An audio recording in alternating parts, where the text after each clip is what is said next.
Ano, Dora? Kaya pa ba? Malapit na tayo sa dalampasigan. Konting sagwan pa.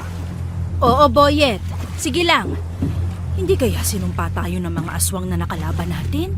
Hindi naman masama ang panahon nung umalis tayo sa islang yun Baka may natitirang buhay pa sa kanila at may kung ano siyang ginawa para madisgrasya tayo dito sa laot. Yan ang hindi ko alam.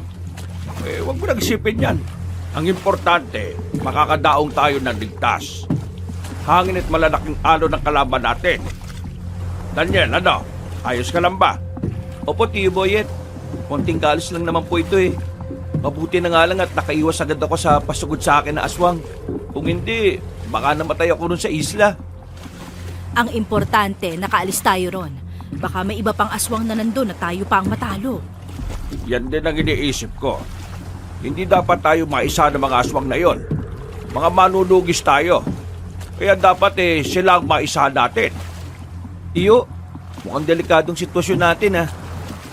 Parang masisira ang bangka natin. Parang galit po ang dagat sa atin ah. Diyos ko, huwag mo naman po sanang ipahintulot na may masamang mangyari sa amin. Huwag kayong mangamba. Sumagwan lang tayo. Malapit na talaga tayo sa dalampasigan. Huwag tayong susuko. Nasa kalagitnaan na sila ng pagsasagwan ng kumulog at kumidlat ng malakas. Sa unang beses ng pagkidlat, wala namang napansin si Daniel. Pero nang maulit pa yon, may nakita siyang isang sanggol na nakalutang sa dagat. Agad na sinabi ng binata sa tiyuhin at tiyahin niya ang nakita niya. Namulagat naman ang mga mata ni Mang Boyet habang sinisipat ang bahaging itinuro niya. Sanggol nga. Bakit kaya nandyan yan? Baka mapano siya, Boyet. Iligtas ninyo ang sanggol na yan. Sigurado ako magiging pagkain siya ng mga pating dito sa dagat kung nagkataon. Mahirapan tayo, Tiya. Isa pa po, baka pakawala yan ng mga aswang. Hindi tayo dapat magtiwala sa mga bagay na nakikita natin ng bihira sa karagatan. Naaawa ako sa kanya. Hindi naman siguro siya pakawala ng mga aswang. At kung pakawala man ang sanggol na yan, sigurado na mararamdaman natin agad yun. Sandali. Susubukan kong kunin ang sanggol bago pa siya lamunin ng galit ng mga alon. Makukonsensya pa tayo kapag inayaan natin yan Tiyo, sasamahan ko na po kayo. Huwag na, Daniel. Bantayan mo na lang ang pagbabalik ko rito at kunin mo kagad sa akin ang sanggol. Kung yan po ang gusto niyo, sige po. Mag-iingat ka, Boyet. Bilisan mo lang at baka bumigay na ang bangka natin. Tumalon sa tubig si Mang Boyet at mabilis na lumangoy patungo sa kinaroroonan ng sanggol. Napako ang titig ni Daniel doon. At napaisip siya kung bakit na natiling nakalutang sa tubig yon kahit pa na malalaki ang alon. Nagtayuan ang balahibo niya sa batok nang may kung anong ideyang pumasok sa kanyang utak. Tia Nora, ano kaya kung hindi ka karaniwang sanggol yung ililigtas natin? Ano ang ibig mong sabihin, Daniel? Paano po kung anak pala ni Diwatang Magwaya ng sanggol na yan? Isa pa po, baka siya ang dahilan kung bakit nagngangalit ang dagat sa ngayon Hindi ko agad naisip yan Teka, kung anak ni Magwaya ng sanggol, baka may gusto siyang iparating sa atin. Matagal na rin akong hindi nakapag-alay sa kanya. Kailangan mailigtas po muna natin ang sanggol. Sigurado na may rason kung bakit nandito siya. Yun kung tamang hinala ko, Tiya. Sa bagay, ayun, nakuha na ni Boyet. Pabalik na siya sa bangka natin. Daniel, dyan ka pumwesto sa bahagi kung saan siya dadaan. Dito naman ako sa parting ito para mabalanse natin ang sakayan natin. Sige po, Tia Nora. Ako po ang bahala. Kukunin ko po kagad ang sanggol at tutulungan si Tiyo kapag nakalapit siya rito. Sige, Daniel. Kailangan makaalis tayo rito. Baka mas lalala pa ang sitwasyon ng dagat na ito. Oo nga po. Sandali lang, Tia. Nandito na po si Tiyo Boyet. Boyet, ibigay mo ang sanggol kay Daniel. Umakyat ka na rin dito sa bangka. Bilis! Ayan na, Daniel. Pakiabot muna itong sanggol. Siguradong nilalamig na siya. Sige po, Tiyo. Akin na yan at nang... Ay, hindi! Daniel, maawa ka! Iligtas mo ang tiyuhin mo! Boyet! Lumakas ang kabog ng dibdib ni Daniel nang makita niya kung paano hampasin ng malakas na alon ng tiyuhin niya na naging rason para maumpog ang ulo nito sa bangka. Sa takot na baka malunod si Mamboyet, agad na ibinigay ni Daniel ang sanggol kay Aling Nora. Tumalon siya sa tubig at sinikap na iakyat sa bangka ang Tiyo Boyet niya. Napabuntong hininga siya at napahilamo sa mukha niya nang magawa na niya yun. Mas nataranta pa sila nang mapansin nilang malapit ang tumaob ang bangka nila. Walang ano-ano, naging kalmado ang dagat. Nawala rin ang pagkulog at pagkidlat. Minabuti ni na Daniel na ipagpatuloy ang pagsagwan para makarating sa tabing dagat. Maraming salamat, Diyos at mga diwata. Teka, bakit kaya biglang naging kalmado ang dagat? Hindi ko po alam. Hindi kaya may kinalaman ng sanggol na yan, tiya? Uy, si Tiyo Boyet, bumalik na pala ang ulirat niya. Ano nangyari sa akin? Bakit nakakita ko ng isang babae na may mga batok sa katawan at may dalang sibat? Ano pong ibig niyo sabihin, Tiyo Boyet? Hindi ko maintindihan eh. May nagpakita sa akin na isang babae. Nasa palagay ko isang diwata. May gusto siyang sabihin sa akin pero hindi ko marinig. Teka, nakita ko ring may balangay na nakalutang sa ere at may mga kaluluwang naroon. Ay, sigurado ka ba? Kung hindi ako nagkakamali, si Magwayen ang nakita mo, ang Diyosa ng dagat at kamatayan. Magwayen? Ano kayang ibig sabihin ng pagpapakita niya? Sigurado na meron siyang gustong sabihin sa akin, Nora. Teka lang po. Baka may connection po sa sanggol na nailigtas ninyo. Hindi kaya gusto niyang kupkupin natin ang sanggol na ito? Baka sa kanya nga ito. Hindi natin siya pwedeng biguin. Baka kung ano ang magiging parusa natin mula sa kanya kung pababayaan natin ang sanggol na ito. Kung yan ang kagustuhan ni Magwayen, yan ang susundin natin. Isang pambihirang responsibilidad itong iniata sa atin. Pero kailangan nating gampanan. Wala naman tayong anak ka. Ituring na natin itong sarili nating bunga. Siguro ito na ang sagot sa matagal na nating ipinagdarasal. Malamang ibinigay lang sa atin ang sanggol sa ganitong paraan. Huwag po kayo mag-alala. Inalagaan po ninyo ako mula nung bata ko. At ngayon, panahon na rin po para tulungan ko kayo para alagaan ang sanggol na yan. Dahil bumalik na ang ulirat ni Mang Boyet, tumulong siya kay Daniel sa pagsasagwan hanggang sa makarating na sila sa tabing dagat. Nang naroon na sila, bumaba sila sa bangka at mabilis na naglakad hanggang sa makarating sila sa tirahan nila. Gawa ng pareho silang pagod, minabuti nilang tatlo na magpahinga na muna. Inilapag na muna nila ang sanggol sa may kalumaang kuna. Makalipas ang ilang oras, nagising sina Daniel at Mamboyet dulot ng mga ingay sa labas ng bahay nila. Minabuti nilang lumabas dala ang kani-kanilang sanduko bilang sandata. Kung anak nga po ni Magwayen ng sanggol at malalaman ng mga aswang ang tungkol sa kanya, siguradong kukunin nila sa atin yan. Kaya nga, kailangan natin maganda. Una, hindi natin alam kung ano ang misteryong bumabalot sa sanggol na yan. At hindi rin natin alam kung sino pa ang magiging kaaway natin. Oo nga po, Tiyo Boyet. Hindi rin natin alam kung kakampi ba natin si Magwayen eh. Mamaya, papaparusahan pala tayo sa ginawa natin. Huwag ka maglala. Bukas, mag-aalay tayo sa kanya. Magsasagawa kami ng ritual ni Nora. Kailangan natin mapaamo ang Diyosa at nang malaman din natin kung ano ang plano niya. Magagawa po ba ninyo yan, Tiyo? Oo naman. Kung makikipag-ugnayan din siya sa atin. Pero kung hindi, wala tayong magagawa dyan. Gawin na lang natin ang dapat. Alagaan natin ang sanggol sa abot ng ating makakaya. Natigil sila sa pakikipagkwentuhan nang makarinig sila ng mga lagatik ng sanga sa hindi kalayuan. Sa tulong ng liwanag ng buwan, nakita nila ang dalawang naglalakihang aso na naglalakad habang nakatitig sa bahay nila. Sinipat ang mabuti yun ni Daniel hanggang sa mapansin niya ang nagbabagang mga mata ng mga nilalang. Tiyo, Mukhang mga aswang ang mga yan ah. Ano pong gagawin natin? Halika, itataboy natin sila. Baka maamoy pa nila ang sanggol at kung ano pang gawin nila. Hindi dapat malaman ng mga aswang na may nakuha tayong sanggol. Baka gamitin nila yon laban sa atin. Sige po, tara na. Tsak na may kung anong pakay yung mga yan dito sa atin eh. Tama ka. Ihanda mo na lang ang sarili mo.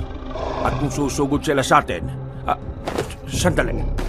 Tumigil ka muna. Napalingon sila sa atin eh. Nakita na nila tayo.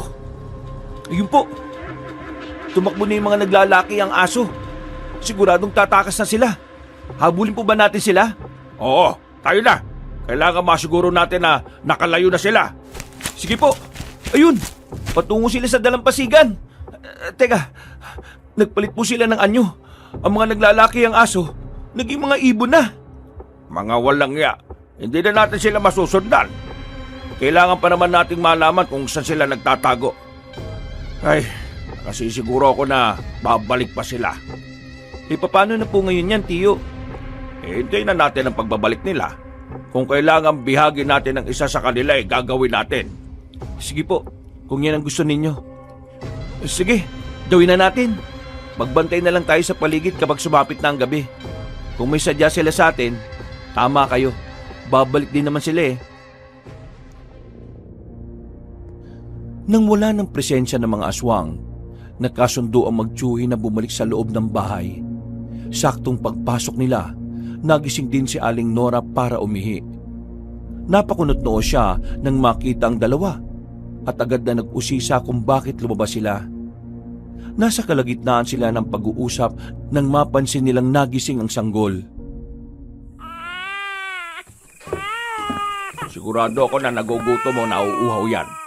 Mabuti na lang talaga at may mga damit ng sanggol tayo rito, ano? Kung wala baka gininaw siya ng sobra. Paano ngayon yan? Anong ipapainom natin sa kanya? Tubig na lang muna siguro. Bukas, bibili ako ng gatas para mapainom natin sa kanya. Sige po, sandali lang at kukuha lang ako dyan sa mesa. Mas mabuti pa nga, Daniel. Maraming salamat, ha? Teka, ano kayang mabuting ipangalan sa sanggol na yan? Wala akong maisip Teka, ano kaya kung papangalanan natin siyang Talasa? Ano po, Tia Nora? Talasa. Yan ang gusto kong ipangalan sa kanya para tunog dagat. Sa dagat naman natin siya nakuha, hindi ba? Magandang pangalan yung naisip mo, Nora. O sige, magmula ngayon, yan ang itatawag natin sa kanya. Sige po, Tio Boyet, Tia Nora. Ibinigay ni Daniel ang tubig sa tiyahin niya para ipainom sa sanggol. Nang makainom yun, muling bumalik sa pagtulog ang sanggol. Minabuti na rin nilang tatlo ang muling matulog para makapagpahinga. Kinabukasan, pagkagising nila, nataranta silang tatlo nang malamang wala sa kuna si Talasa. Hinanap nila ang sanggol. Hanggang sa may marinig silang ingay ng tubig na animoy hinahalukay sa isang batya. Mukhang naglalaro siya sa batya ng tubig. Halika kayo. Sigurado ako na si Talasa yan. Oo nga po. Tara na. Baka kung malunod pa po siya, kung hindi natin kagad may aahon sa tubig. Ha? Mukhang malabo yata yung iniisip ninyo. Hindi nga siya nalunod sa dagat sa batya pa kaya. Sa bagay nga po, Tio Boyet. May punto naman po kayo. Teka. Ayun nga po siya, oh. Hindi. Baliwala lang sa kanyang lalim ng tubig sa batya. Aba, kahanga-hanga ang sanggol na yan, Nora. Bilis! Boyet, bilis! Kunin mo siya! Ay, parang ako mamamatay sa kaba dahil sa ginagawa niya eh. Nagmamadaling kinuha ni Mang Boyet ang sanggol na nooy nakangiti pa sa kanila. Maging si Daniel, hindi rin naitanggi ang paghanga kay Talasa. Pinunasan nila ng tuwalya ang katawan ng sanggol at ibinalik yun sa kuna. Nagpasya na rin silang tatlong mag-agahan at matapos yun, nagkanya-kanya na sila ng pag-aasikaso ng mga nakabinbin nilang gawain. Umalis si Aling Nora para bumili ng gatas. O Daniel, maiwan ka na muna rito sa bahay Pakibantayan na lang si Talasa. Baka mamaya gagapag na naman siya palabas ng kuna at lulublob sa batya. Bakit, Tiyo? Saan po ba kayo pupunta? Sa kaibigan ko, ibebenta ko sana sa kanya yung mga natuyo na nating isda Hindi naman natin yan mauubos kung kukonsumuhin lang natin. Sa bagay po, marami-rami na rin po yun Ewan ko nga lang po kung ilang kilo. Basta, nung hanguin ko yun sa pinagbilaran natin, ilang karton na rin ang nalagyan ko. O sige, hihiram na lang din ako ng timbangan para malaman natin kung gaano yung kabigat. O siya, pakibantayan siya sa lasa ha. Opo, Tiyo Boyet. Ako na pong bahala sa kanya. Ay, salamat Daniel. Sige na't mauna na ako. Nang makalis na si Mang Boyet, minabuti na Daniel na puntahan ng sanggol na nasa kuna. Naupo siya malapit doon at minatyagan niya si Talasa. Nakaramdam siya ng kakaibang kilabot habang pinagmamasdan ng sanggol. Pero batid niya sa sarili niyang hindi naman siya kinakabahan. Nasa kalagitnaan siya ng pagmamasid sa sanggol nang makarinig siya ng yabag na patungo sa tapat ng pintuan. Hindi na sana niya papansinin yon, pero may narinig siyang boses ng isang matanda. Sandali lang, nariyan na po ako. Iho, pwede bang makahingi ng maiinom at makakain? Nagugutom na kasi ako. Oo naman po, Lola. Sandali lang at kukuha ko. Ay, siya nga pala. Halina muna kayo rito sa loob ng bahay. Salamat. Anong pangalan mo? Ako nga pala si Maggie. Pasensya na sa abala, ha? Wala pong problema. Ako nga po pala si Daniel. Halina po kayo, Lola. Dito po, maupo na po muna kayo. Salamat talaga, Daniel. Akala ko wala na ako mahihinga ng pagkain at inumin. Kumuha ng pagkain at inumin si Daniel. Pagkabalik niya, nakita niyang matanda na nakatitig sa sanggol na nasa kuna. Panandalian siyang natigilan at pinagmasdan na muna si Lola Maggie. Ilang sandali pa, nagpalinga-linga ang matanda. Tumayo siya saka lumapit sa kuna. Nung akmang susubukan nitong kargahin ng sanggol, binilisan ni Daniel ang paglalakad palapit doon.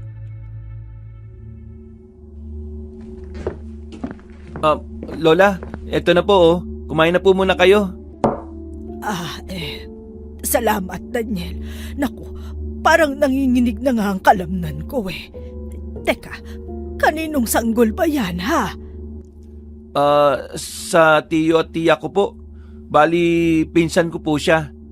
Umalis po sila kaya ako na po muna nagbantay. Talaga? Alam mo, sa nakikita ko, hindi siya isang pangkaraniwang sanggol. May nakikita akong nakaguhit sa ilalim ng balat niya. Malakas ang kutob ko na isa siyang anak ng... Nang alin po? Mali naman po kayo siguro ng kutob, Lola. Pabayaan mo na. Basta ang masasabi ko lang, ingatan niyo ang sanggol na yan. Isang mabigat na responsibilidad ang nakaatang sa kung sino mang mag-aalaga sa kanya. Huwag po kayo mag-alala. Sasabihin ko sa mga magulang niya ng sinabi po ninyo. Sandali po. Saan po ba kayo galing, Lola? Sa malayong lugar pa. Naglakad lang ako.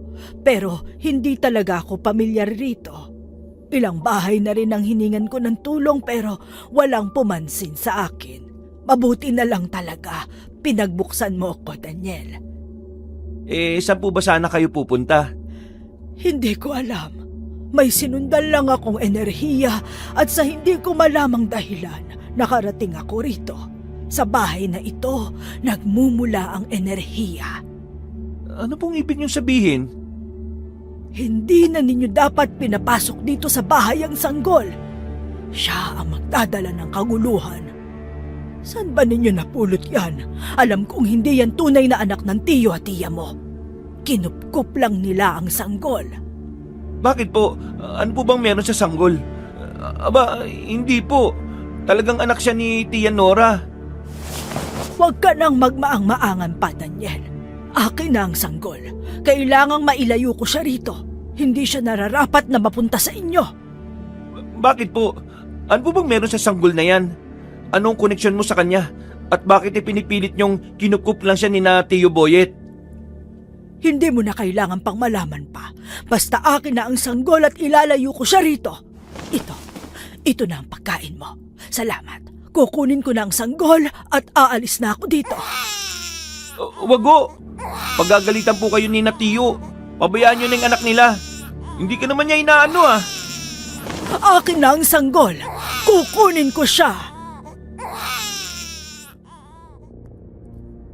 Pinigilan ni Daniel ang matanda para hindi makalapit sa kuna. Nasa kalagitnaan sila ng komosyon nang lumangit-ngit ang pinto. Napalingon si Daniel roon at nakita niya si Aling Nora na may dalang lata ng gatas.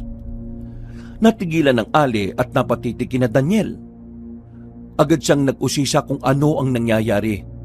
At nang sabihin niyo ng binata, nagmadaling umalis si Lola Maggie.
Matayan. Siya lang ang makakasagot sa misteryong ito. Sige po, tiya. Mas mabuti pa nga para makasiguro tayo. Nasa kalagitnaan sila ng pag-uusap nung dumating si Mamboyet. Agad na nagtanong ang lalaki kung sinong nakita niyang matandang nagmamadali sa pagbaba ng kanilang bahay. Hindi naman inilingid ni na Daniel ang patungkol doon. Kaya naggalit si Mamboyet. Hahabulin pa sana niya ang matanda, ngunit pinigilan siya ni Aling Nora.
Ha?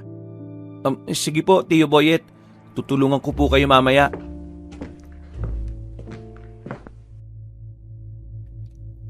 Minabuti nilang tatlo na mananghalian na muna. Nagtimpla na rin ng gatas si Aling Nora at ipinainom yon sa sanggol. Nagtaka sila kung bakit hindi yun umiinom. Pero nang bigyan uli nila ng tubig, nakaramin rin si Talasa. Nang matapos na sila sa pagkain, nagpasya silang tatlo na magpahinga na muna. Kinahapunan,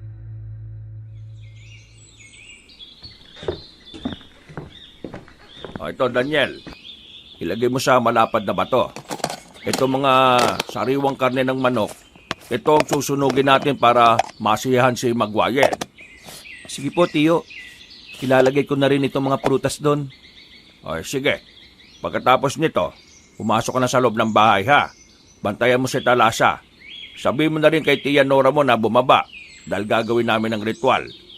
Opo Tio, gagawin ko yung mga ipinag-uutos ninyo. Ay, maraming salamat, Daniel, ha. Hulog ka talaga ng langit sa aming mag-asawa. Kung wala ka sigurado na walang kasing lungkot ang buhay namin. Alam mo naman na hindi kami makabuo ng sarili naming supling Walang anuman po yun, Tiyo. Mas masaya nga ako dahil nandito ako sa poder ninyo at binuhay niyo ako. Pasensya ka na rin kung pati ikaw nahila namin at nailalagay sa delikadong sitwasyon. Ayos lang po sa akin yun, Tiyo. Mga manunugis tayo At kakaibat ng pagiging manunugis natin ay ang peligro. Mag-iingat na lang po tayo para walang masamang mangyari sa atin. Ay, tama ka. At hanggat kinagabayan tayo ng mga diwata at mga sinaunang Diyos, walang makakatalo sa atin. Kahit pa na may mga mas mataas na Diyos tayong sinasamba, hindi natin sila pwedeng kalimutan. Oo nga po, Tiyo Boyet. Naiintindihan ko po kayo. Ay, siya nga po pala. Tapos ko na pong maipwesto sa maliit na altar ang mga alay, Tiyo. Ay, sige na. Pumasok ka na at pakitawag na ang tiya mo. Maghahanda kami para sa ritual na gagawin namin. Opo, sandali lang po.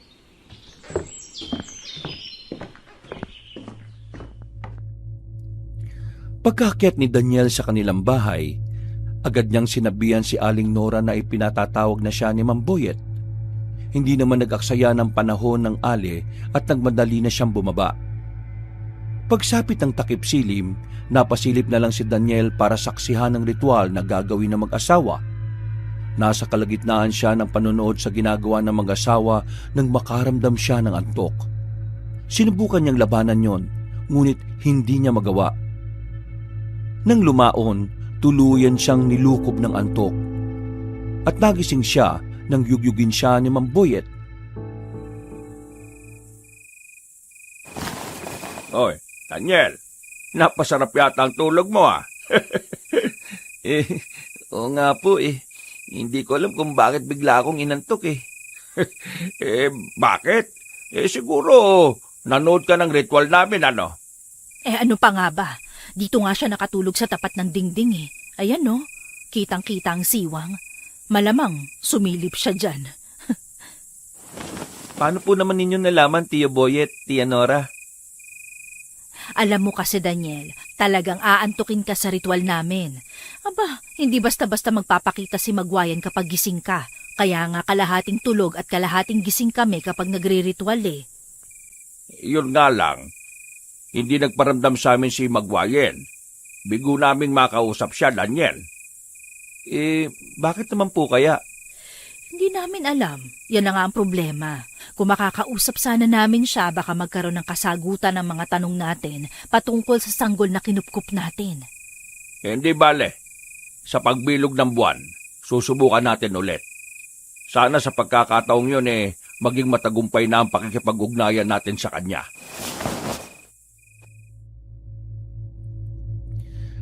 Dahil sa bigong pakikipag-ugnayan sa Diyos ang si Magwayen, hinayaan na muna nila ang mga alay sa labas ng bahay nila. Naging normal naman ang gabing yun, pati na ang mga sumunod na araw. Nanatiling masigla si Talasa, kaya hindi sila nabahala.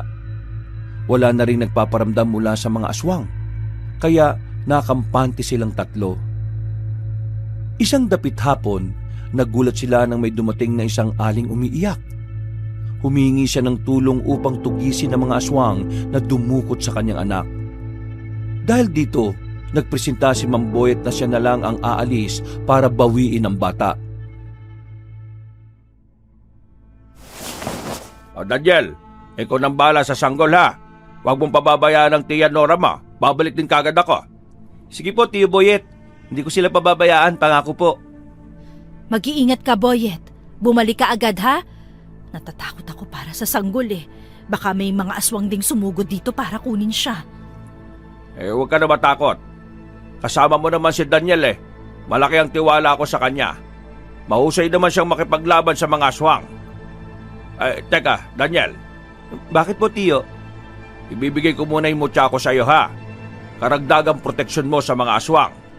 Ito ang mutya ng lupang pula. Maraming salamat po. Teka, para saan po ba ito, Tiyo Boyet? Ang mutyang yan ang makapagbibigay sa iyo ng karagdagang lakas. Dahil lahat tayo ay nagmula sa lupa. Walang kahit na anumang mga masamang elemento makakatalo sa iyo. kabal, lakas, likse, at maging taga-bulag dala niyan. Paano ka na niyan, Boyet? Wala ka ng proteksyon. Wag mo akong intindihin. May iba pa naman akong tangan binigay ko lang yan kay Daniel dahil alam kong makakatulong yan sa inyo. Ay sige na, aalis na ako at kailangan ko pang alamin kung saan dinala ng mga aswang yung bata. O sige, basta mag-iingat ka ha, Boyet.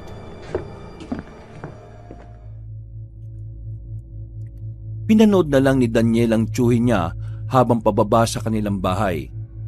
Nang wala na si Mamboyet, nag-usap silang dalawa ni Aling Nora. Nasa kalagitnaan sila ng pagkukwentuhan ng mapayak ng sobrang lakas ang sanggol. Agad silang lumapit kay Talasa. Pero nang alamin nila kung ano ang rason ng pag-iyak noon, wala naman silang napansin. Naisip nila na baka nagugutom siya, kaya pinainom nila ng tubig. Napatawa pa siya kung bakit ayaw ni Talasa sa gatas. At mas pinili niyang inumin ng tubig. Pero nang maisip nila kung saan ang galing ang sanggol, nawari nila kung ano ang posibleng dahilan nun. Kinagabihan, nagpapahinga na sila ng biglang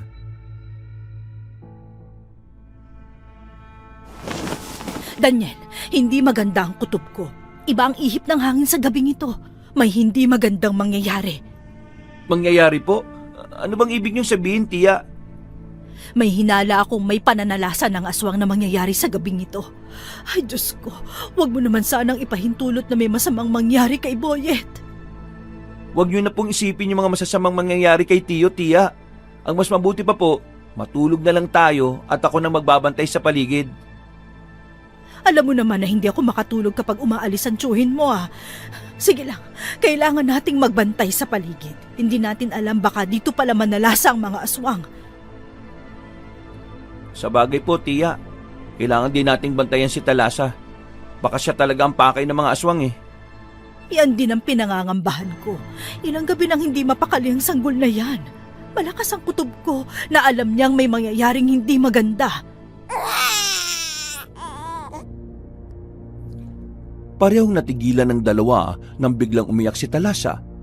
Dahil bibihira lang umiyak ang sanggol kung ito lang ay nagugutom.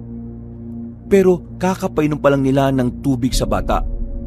Kaya nabahala silang dalawa. Kinarga ni Aling Nora ang sanggol. Samantalang si Daniel na may napasilip sa bintana. Nasa kalagitnaan siya ng pagsilip sa labas nang may mapansin siyang gumagalaw. Nung una, inisip niyang baka aso lang yon o pusang naliligaw. Pero nang makarinig siya ng paghuni ng tiktik, nagsita-asa ng mga balahibo niya sa batok. Tiya, mukhang may aswang sa labas ng bahay. Anong gagawin natin? Magmatsyag muna tayo. Kung talagang susugod sila rito, wala tayong magagawa kung hindi ang labanan sila. Kahit na anong mangyari, poprotektahan natin si Talasa. Opo, tiya. Teka, mas mabuti po siguro kung bababa muna ako. Titingnan ko lang kung ilan sila. Wag na, dito ka lang sa loob ng bahay. Wag muna tayo magpakita sa kanila. Tumahan na rin naman si Talasa kaya iisipin nilang walang tao rito. Pakipatay na lang ang gasera, Daniel. Masusunod, tiya. Pero paano po kung narinig na pala nila ang iyak ni Talasa? Hayaan mo na, basta wag lang silang magkakamali sa galaw nila. Kahit na wala rito si Boyet, lalaban pa rin tayo. Sige po, tiya. Kung yan ang gusto niyo mangyari, susunod lang ako. Salamat, Daniel. Hindi mo kami iniwan ng tiyo Boyet mo.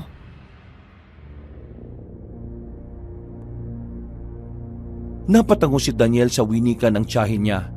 Saktong pagkaihip niya sa ningas ng gasera, kumalubog ng malakas ang bubong ng bahay nila.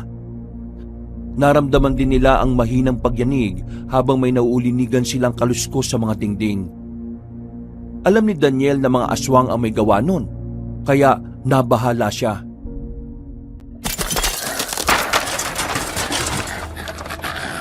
Sila na po yan. Magtago na po muna kayo rito sa silid. Ako na pong bahalang humarap sa kanila. Hindi kita pwedeng pabayaan. Sandali, itong si Talasa ang itatago natin. Dalawa tayong haharap sa kanila.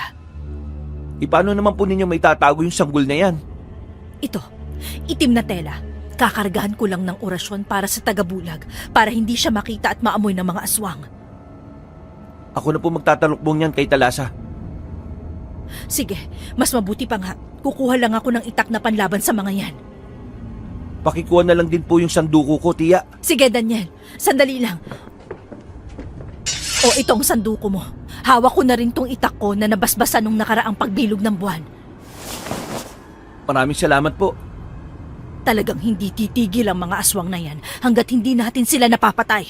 Pwes, ibibigay natin ang dapat sa kanila. Nang masiguro nilang hindi na madaling mapansin ng mga aswang ang sanggol, nagpasya ang dalawa na lumabas sa bahay nila. Bubuksan na sana ni Daniel ang pinto nang sa hindi nila inaasahan, kumalubog ng malakas ang dingding. Napalingon sila roon at agad silang napatakbo patungo sa tapat nun nang makitang sinira na yon ng aswang. Tumambad sa kanila ang dalawang nilalang na may nagbabagang mga mata at tangangisi habang nakatitig sa kanila. Tia Nora, ako nang bahalang umarap sa dalawang yan. Sige, ikaw ang bahala. Sisiguruhin ko munang hindi mabubuksan ang pintuan at bintana. Mas mabuti pa nga po. Hindi natin alam kung ilang aswang ang nandito eh. Sige na, mag-iingat ka. Huwag kang magpapatalo sa mga yan. Susunod na lang ako sa iyo kapag naisara ko na yun na mabuti. Sige po, tiya! Nilundagan ni Daniel ang dalawang aswang at agad na tinaga sa muka ang isa sa kanila. Nabuwal yun sa lupa. Kaya itinuon na muna ng lalaki ang pansin niya sa isa pang nilalang. Naglaban silang dalawa at namangha siya nang mapansing nagagawa niyang makipagsabayan sa nilalang. Ang kada atake ng aswang nagagawa niyang ilagan. Dahil bihasa na rin siya sa pakikipaglaban, hindi siya nahirapang itumba ang nilalang na yun.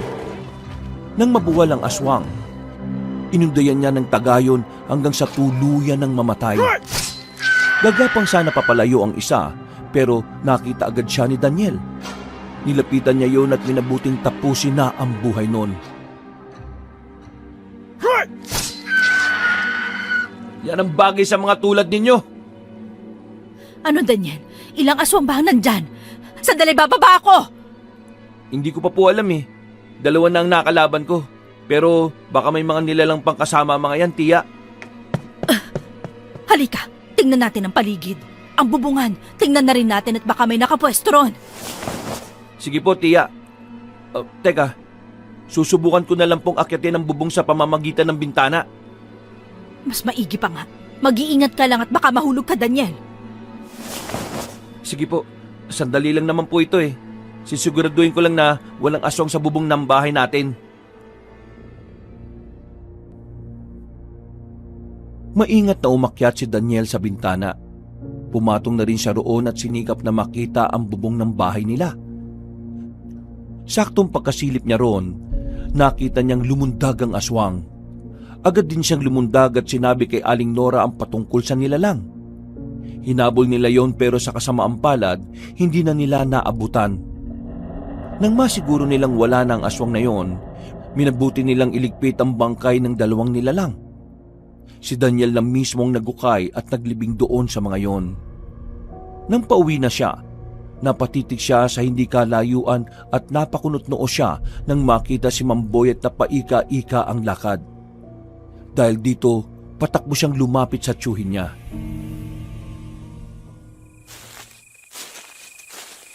Tiboyet, ano po nangyari sa inyo? Bakit duguan kayo tinangina? Alalayan mo na muna ako, Daniel. Aray, dahan-dahan lang at masakit ang buong katawan ko. Sige po, pagkapasok sa bahay, gagamutin ko po kayo. Bakit po? Ano po bang nangyari? Ang babaeng pumunta kanina na humihingi ng tulong. Oh, bakit po? Ano pong tungkol sa kanya? Isa siyang aswang. Narinig ko ang usapan nila ng isang matandang lalaki na kasama niya. Delikado ang sitwasyon natin dito. Kaya pala ibang pakiramdam ko sa kanya. Buti na lang talaga, hindi sumama si Nora. Teka po, bakit po niyo nasabi na delikado tayo dito? Alam na nila ang patungkol sa sanggol. At tama, si Magwayan nga ang inanon. Nakarating na sa mga aswang ang patungkol kay Talasa. Ano pong plano niyo sa ngayon? Kailangan nating umalis sa lugar na ito. Maghanap tayo ng mapagtataguan. Tara na, sasabihin ko kay Nora ang nangyari.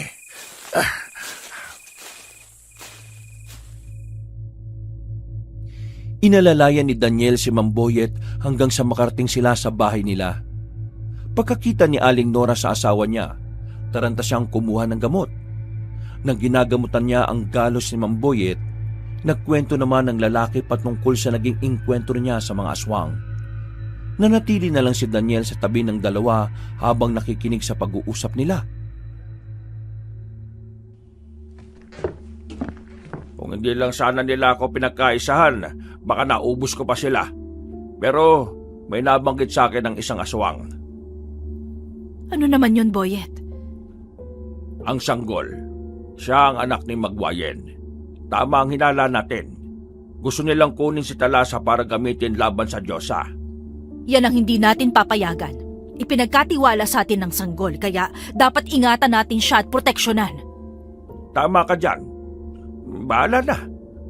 Alam ko na kung darating ang araw na malalagay tayo sa alanganin hindi naman siguro tayo pababayaan ni Magwayen. Hindi ba? Ano nang gagawin natin? Hindi ka ba nasundan ng mga aswang?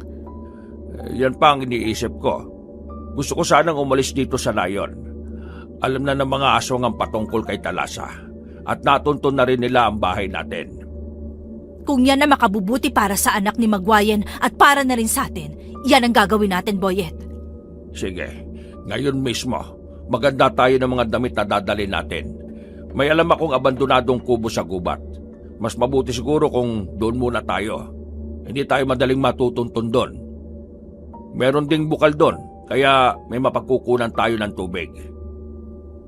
Sige, pero mas mabuti siguro kung ipagpabukas na natin. Magpahinga ka na lang muna, Boyet. Napatango si Mamboyet. Noon din, inihanda ni na Daniel at Aling Nora ang mga damit na dadalhin nila. Pagkatapos nito, nagmatsyag ang binata sa paligid. Hindi niya naalis sa sarili niya ang pangamba na baka meron pang susugod na aswang sa kanila. Natulog na lang siya sapagkat kampante na siyang wala ng aswang na aatake sa kanila. Kinabukasan, Ano, handa na ba kayo? Tara na. Daniel, pakisiguro na hindi mapapasok ng mga magnanakaw ang bahay natin, ha? Pakisara na lang ng maayos ang pinto at mga bintana. Opo, masusunod po, tiyo. Oh, ang mga sandukot itak ninyo, dalaban ninyo. Kailangan may panlaban tayo. Hindi lang sa mga aswang, kundi pati na sa mga mababangis na hayop doon sa gubat. Oo, Boyet. Sukbit ko na ang itak ko at may sanduko na rin sa Daniel. Tama po si Tia Nora, tiyo. Ayan, naisara ko na po ng maayos ang pinto at mga bintana. Pwede na po tayong umalis. Tara na. Kailangan hindi tayo abutan ng dilim sa paligid. Tama ka. Mas mabuting makarating tayo sa gubat na yon bago pa man gumabi. Baka mamaya, harangan pa tayo ng mga aswang sa daan. Teka, ano ba talaga ang pakay nila sa sanggol na to? Baka gustong gamitin ng mga aswang ang sanggol para mabihag ang Diyosa ng dagat at kamatayan. Sigurado na may mas mahalagang pakay sila sa kanya. Kung ganon, kailangan nating maproteksyonan si Talasa. Sige na, bilisan na natin ang paglalakad. Huwag na tayong magkwento sa ibang kanayo natin kung saan tayo pupunta.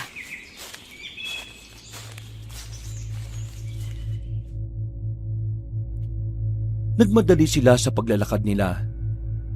Dahil malayo ang nayo nila sa gubat, inabot sila ng buong araw sa paglalakad nila. Nang makapasok na sila roon, hinanap nila ang kinaroroonan ng kubo. Sa kabutiang palad, hindi sila nahirapang matuntun yon. Pumasok sila roon at napangiti ng mawaring wala pang gaanong sira yon kahit na inabandona na. Hinayaan ni na Daniel at Mamboyet si Aling Nora na magpahinga. Maimbing na rin ang tulog ni Talasa kaya hindi na nila ito ginising. Minabuti na rin ang magtsuhi na gumawa ng siga sa labas upang may liwanag sa paligid nila kahit na papaano.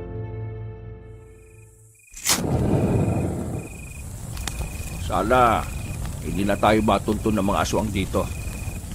Hindi ko na alam kung saan pa tayo pupunta kung malalaman nila ang lokasyon natin. Oo nga po, Tiyo. Pero kung sakali man na umatake sila rito, labanan na lang po natin sila. Hindi tayo dapat magpatalo sa mga nilalang na nagiging salot sa lipunan natin. Tama ka. Dapat pinupuksa ang mga kagaya nila eh.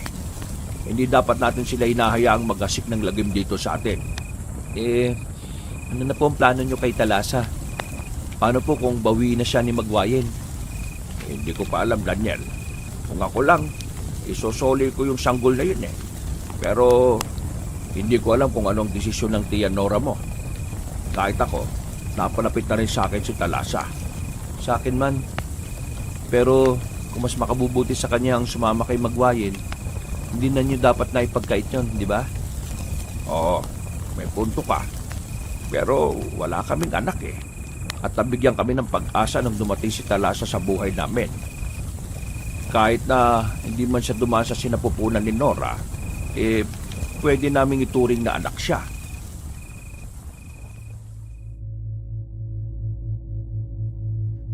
Nasa kalagitnaan sila ng pagkukwentuhan nang pareho silang matigilan.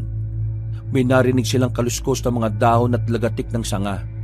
Kaya itinuon nila ang pansin nila roon upang masiguro na walang kalaban sa paligid. Pinuntahan nila yon. Napailing na lang si Daniel nang mapagtantong isang musang lang pala yon na naghahanap ng makakain niya. Hinayaan nila ang nasabing hayop at nang babalik na sila sa inuupuan nila,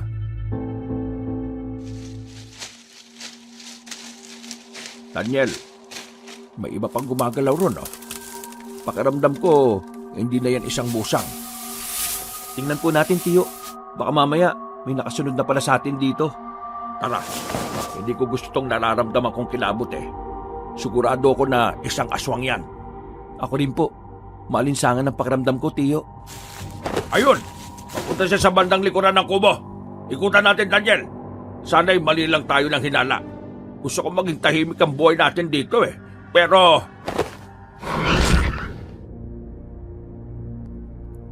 Hindi na naipagpatuloy ni Mamboyet ang sasabihin niya. Nakita nila ni Daniel na isang aswang nga ang papunta sa likod ng kubo. Pagkakita nila sa nilalang, sinugod agad nila ito. Tatakas pa sana ang aswang pero bago pa man siya makalayo, naabutan na siya ng dalawa. Dahil wala nang mapagpipilian ng nilalang, nakipaglaban siya kina Daniel. Hindi naman siya binigyan ng pagkakataon ng dalawa para masaktan sila. Sa pamamagitan ng kanilang kakayahan, naging madali sa kanila ang pagtalo sa nilalang. Tiboyet, ano? Patay na ba natin ang aswang na to? Wag. Mas mabuti kung gagapos na muna natin siya. Bukas, kapag sisikat na ang araw, mawawalan din naman siya ng lakas at babalik sa normal na tao ang anyo niya.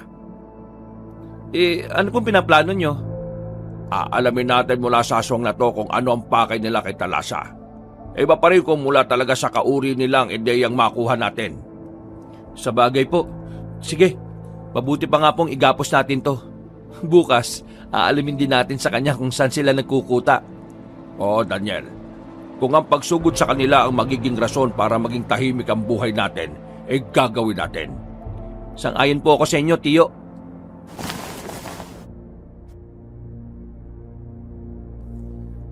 Bago pa man tuluyang bumalik ang malay ng aswang, iginapos nila yon gamit ang matibay na baging. Pinaluputan din nila ng makabuhay ang katawan nun para hindi na makapalagpa. Nang masiguro nila na hindi na makakakawala ang aswang, pumasok na sila sa kubo para magpahinga. Kinabukasan, maaga silang nagising. Ikinuwento ni Mang Boyet kay Aling Nora ang nangyari, kaya nabahala siya. Paano kung makatakas yun? Sigurado na magsusumbong siya sa mga kasama niya. Malalaman na nila ang lokasyon natin. Sana hinayaan nyo na lang siya, Boyet. Kung hinayaan namin siya, malalaman pa rin niyang nandito tayo. Isa pa, baka kung ano pa ang gawin niya sa inyo ni Talasa kagabi. Boyet, tara na. Puntahan na natin yung aswang na iginapos natin. Siguradong bumalik na siya sa pagiging tao. Sasama ako sa inyo. Tayo na. Sana naman hindi nakawala ang nilalang na yon. Kailangan nating malaman ang tunay na plano nila at kung saan sila nagkukuta. Tayo ang susugod sa kanila para matigil na ang lahat ng ito. Susugod? Inilalagay lang natin ang sarili natin sa kapahamakan kung ganon. Baka mamaya, nakapaghanda sila. Siguro mas mabuti kung tayo ang maghanda rito para sa pagdating nila. Si Talasa, hindi natin siya pwedeng dalhin kahit saan. Baka mamaya maisahan pa tayo ng mga aswang na yun eh. Sa bagay po, may punto naman po si Tia Nora, Tiyo. Baka may patibong po na inihanda ang mga kalaban natin sa atin. Alam nila na mga manunugis tayo eh. At siguradong paghahandaan nilang pagdating natin. Ay sige, ganito na lang. Usisain natin ang aswang patungkol sa kanilang pinuno at mga plano. Sa paraang yon, alam natin kung paano lalabanan ng aswang. Mas mabuti pa nga, kapag naisiwalat na niya tungkol sa pinuno nila, pwede na tayong maghanda. Paliligiran natin ng mga patibong ang kubong ito para hindi sila madaling makalapit. Maghahanda na rin tayo ng mga sibat na kawayan para kahit malayo pa lang sila, magagawa na natin silang labanan. Maganda yung naisip mo, Daniel. Sige, yan ang gagawin natin.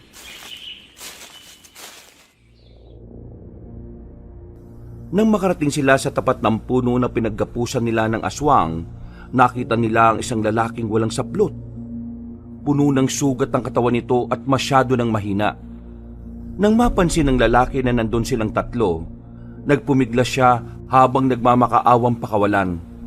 Inusisa naman ni na Daniel ang aswang. Pero kahit na anong gawin nila, wala silang makuhang impormasyon sa kanya. Anong gagawin natin dito? Mukhang wala po tayong makukuhang impormasyon eh.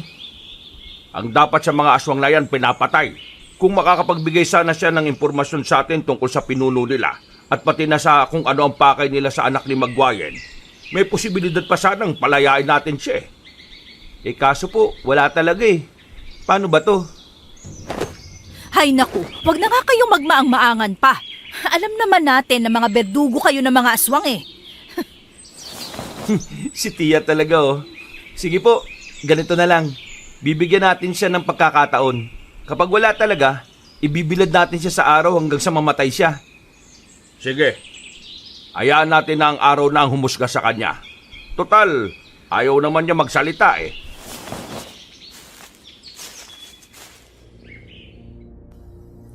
Ilang beses pa nilang kinumbinsi ang lalaking nakagapos. Ngunit hindi na siya nagsalita. Nagpaalam na rin si Aling Nora sa dalawa para bumalik na sa kubo. Dahil wala namang nakuwang impormasyon si na Daniel, minabuti nilang isagawa na ang plano nila. Sobrang hina na ng lalaki, kaya hindi na siya nakapanlaban pa. Inihiga nila ang lalaki sa malaking bato kung saan natatamaan ng sinag ng araw.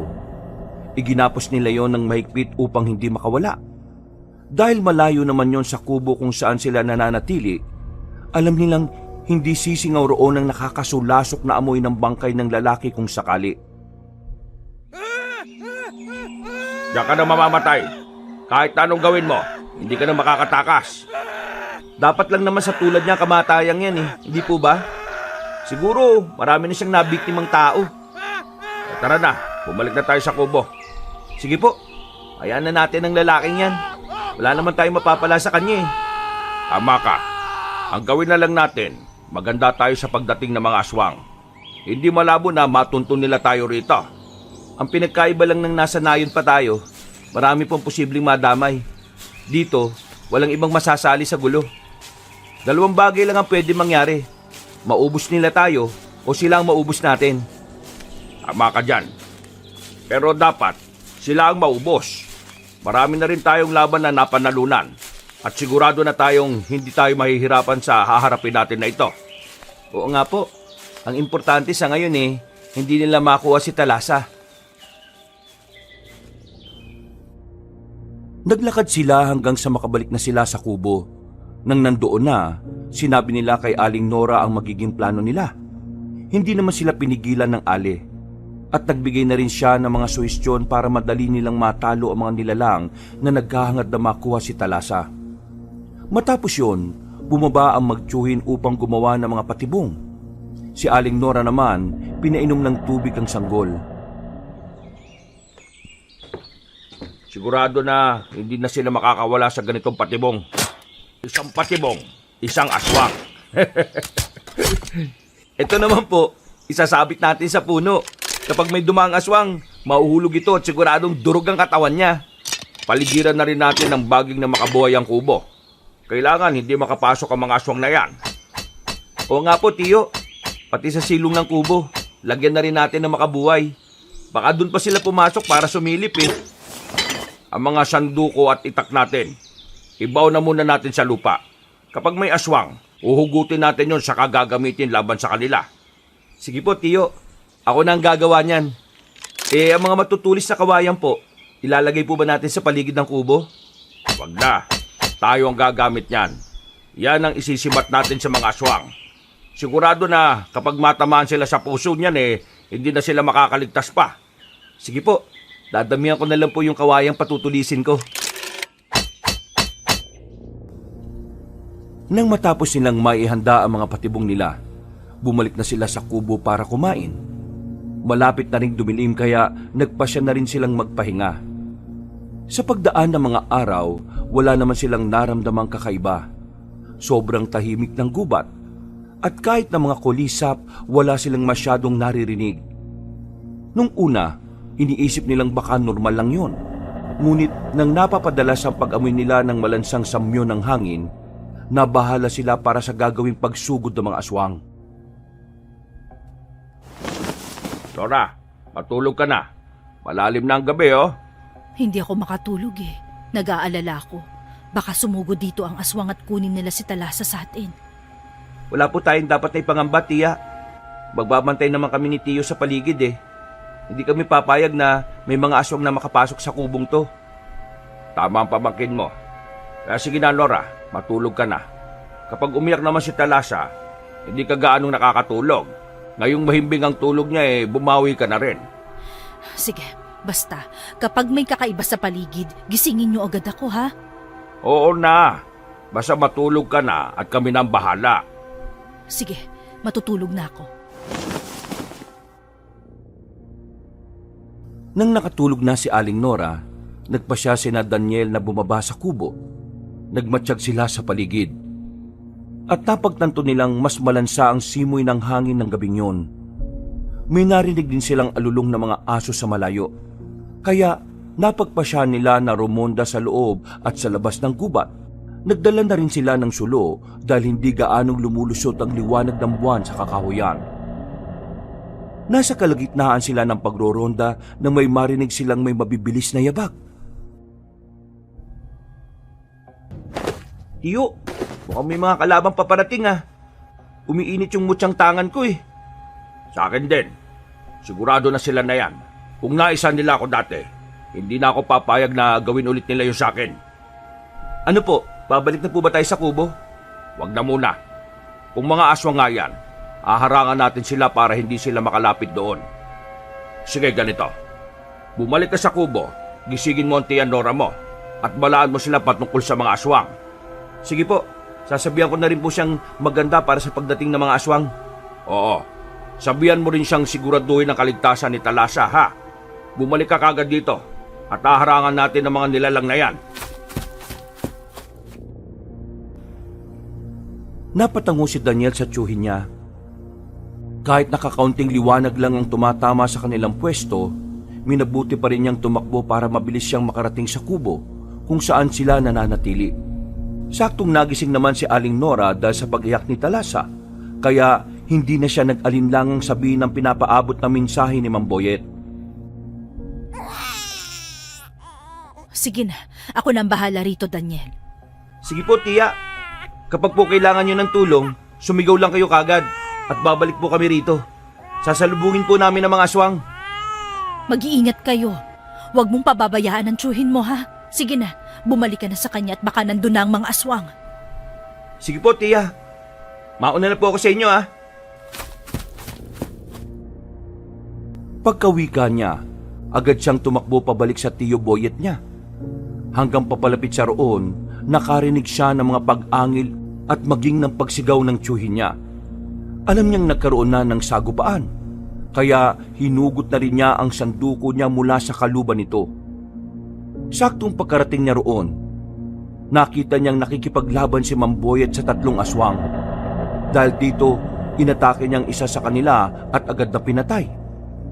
Ibabaling na sana niya ang pansin niya sa isa pang nilalang, pero nagawa na nitong itumba ang tiyuhin niya. Hanapin natin ng iba pa. Dali natin sila sa bahagi ng gubat kung saan may inilagay rin tayong patibong. Tara! Sige po, tiyo. Doon sa bahaging papunta sa bundok. May mga naririnig akong ingay doon eh. Sige, dumiretso tayo ron.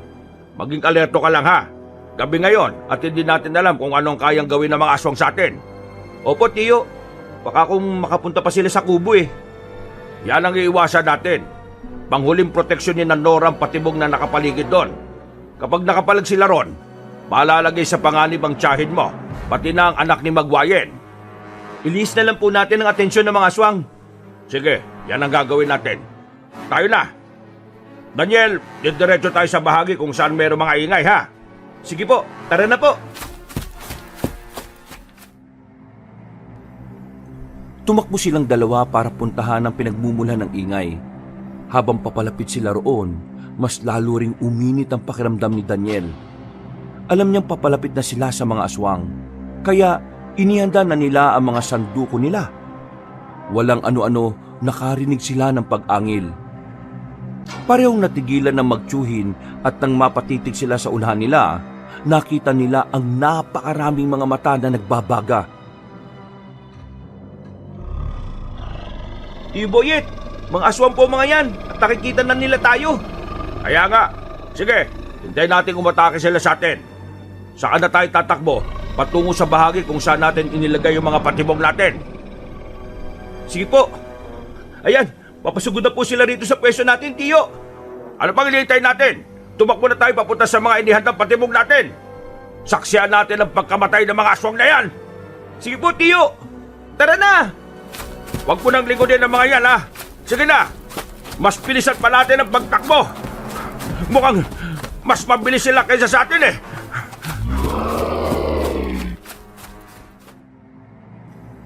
Lalo nilang binilisan ang pagtakbo nila hanggang sa makapasok sila sa bahagi ng gubat kung saan nila nilagyan ng mga patibong. Nang naroon na sila, inihanda nila ang mga kawayang sibat na iniwan nila roon. Nang makapwesto na sila sa lilim ng matandang puno ng balete, iginala nila ang paningin nila. Ilang sandali pa, nakarinig sila ng mga pag-ungol. Alam nilang may mga aswang nang nabibiktima ng mga patibong nila. Kaya napanghisi silang dalawa. Tingnan na lang po natin kung hindi agad maubos yung mga aswang na yan. Kahit na hindi na natin sila tuluyan, mamamatay rin silang lahat sa pagkatuyot ng dugo nila eh. Oo nga, Daniel. Hintayin na lang natin na wala nang gaanong ingay. Nagkamali sila ng kinalaban. Oh, ayun. May mga papunta pa rito. Baka nakaiwas sila sa mga patibong natin, ha? Ang mga sibat, ihanda mo. Sige, tiyo. Ito pong sa iyo. Ito naman na sa akin. Ayun! May dalawang papalapit dito sa atin. Sige na, sibatin natin sila. Ayun! Sapol natin silang dalawa. May papalapit pa ulit dito. Ubusin na natin ang mga kawayang sibat na ito at sugurin natin ang iba. Ang kada nilalang na makita nila, walang pagdadalawang isip nilang sinisibat. Kalaunan nang maubos na ang kawayang sibat nila, may naaninag pa silang mga aswang na papalapit. Dahil dito, nagpasya na silang ilapag na muna ang sulo at salubungin ng mga aswang. Natatamaan naman ng liwanag ng buwan ang bahagi kung saan dadaan ang mga kalaban nila. Kaya alam nilang hindi sila mahihirapan. Mag-iingat ka, Daniel. Kailangan matalo natin ang mga yan. Sige po, babalikan po natin si Tiyan Nora. Baka mamaya maisahan tayo ng mga aswang at susugod sa kubo ang isa sa kanila. Kaya nga tapusin na natin kagad ang mga ito eh. Oh, ayan na sila. Sige na, itunan natin ang pansin sa mga aswang na yan. Masusunod po, tiyo. Mag-iingat din po kayo, ha? Sige na, bilisan lang natin at makawi na tayo, Daniel. Sige po, tiyo. Sinalubong nila ang mga aswang at kahit na maliliksi kung gumalaw ang mga yon, nagawa silang malabanan ng dalawa. Ang kada nila lang na sumusunggab sa kanila, walang awa nilang pinagtatataga. Dulot ng pagiging biyasa sa paghawak ng patalim na sanduko, hindi nahirapan sila Daniel na unti-unting matalo mga aswang. Nung lumaon, lahat ng mga aswang na sumusugod sa kanila, nagawa nilang ibagsak sa lupa. Nasa ganong kalagayan sila nang makita nila ang isang babaeng aswang na pilit na gumagapang.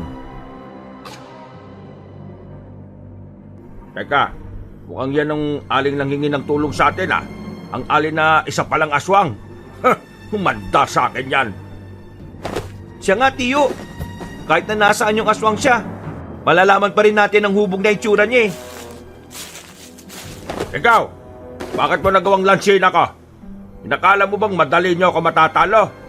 Sabihin niyo rin ang dahilan kung bakit niyong gustong makuha ang sanggol. Ano? Papalag ka pa? Ilahad mo na sa amin ang mga impormasyong kailangan namin. Sige na! Baka maawa pa kami sa'yo. Ayaw ah. Hindi siya magsasalita, Daniel. Pwes, sige. Kung hindi ka magsasalita, mas mabuti pang patayin ka na lang namin. Ako nang bahala sa kanya, Tiyo. Ako na! At nang makaganti naman ako sa ginawa niya sa akin. Sige, Tiyo. Kayo nang bahala. Akmang gigilitan na sana ni Mang Boyet ang babaeng aswang nang bigla itong napaangit. Kahit sa garalgal na boses, nagsalita siya upang ilahad ang mga gustong malaman ng dalawa. Napako ang titig ni Daniel sa aswang habang nagsasalita ito. Pagkatapos niya magsalaysay, napailing si Mang Boyet sa kaagad na ginilitan sa lieg ang nilalang. Napaungol ang babaeng aswang, pero agad ding nahinto ng tuluyan siyang malagutan ng hininga. Kaya pala gusto nilang makuha ang sanggol. May kapangyarihan palang makapagpabata ang dugo niya. Kahanga-hanga. Tama po bang dinig ko? Luciano ang pangalan ng pinuno nila? At isa pa siyang sinaunang aswang? Tama ang pagkakarinig mo. Patagal ko na rin naririnig ang pangalang yan. At may mga nakasagupa na rin ako mga alagad niya. Kaya siguro gusto niyang makuha si Talasa dahil gusto niyang maging mas bata at madagdagan ang kapangyarihan niya. Yan ang hindi po natin papayagan. Walang kahit na sino man ang pwedeng kumuha kay Talasa kung pansariling interes lang naman ang iniisip. Tama ka, Daniel. Kung hindi lang din si Magbuayan ang magpapakita at kukuha sa kanya, hindi natin siya ibibigay. Po? Ibig sabihin, maluwag na po sa loob niyong isauli ang sanggol sa tunay niyang ina? Oo, Daniel.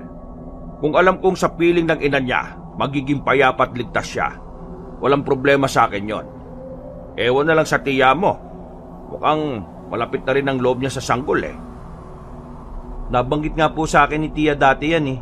Pero siguro, kung babawin man siya ni Magwayen, matatanggap din naman po siguro ni tiya yon, kahit na paunti-unti. Tama ka. Ay teka, bago pala tayo bumalik sa kubo, tingnan muna natin ang mga patibong. Baka sinira lang ng mga aswang yon at hindi sila nasilo roon. Sige po, Tiyo. Mas mabuti pa nga po. Tiningnan nila ang mga patibong na ginawa nila at namangha sila dahil halos lahat ng mga yon ay may mga nabiktimang aswang. Wala na rin mga buhay sa mga nilalang, kaya kampante sila na naubos na nila ang halos lahat ng mga kalaban na gustong lumusob sa kanilang kubo para kunin ang anak ni Magwayen.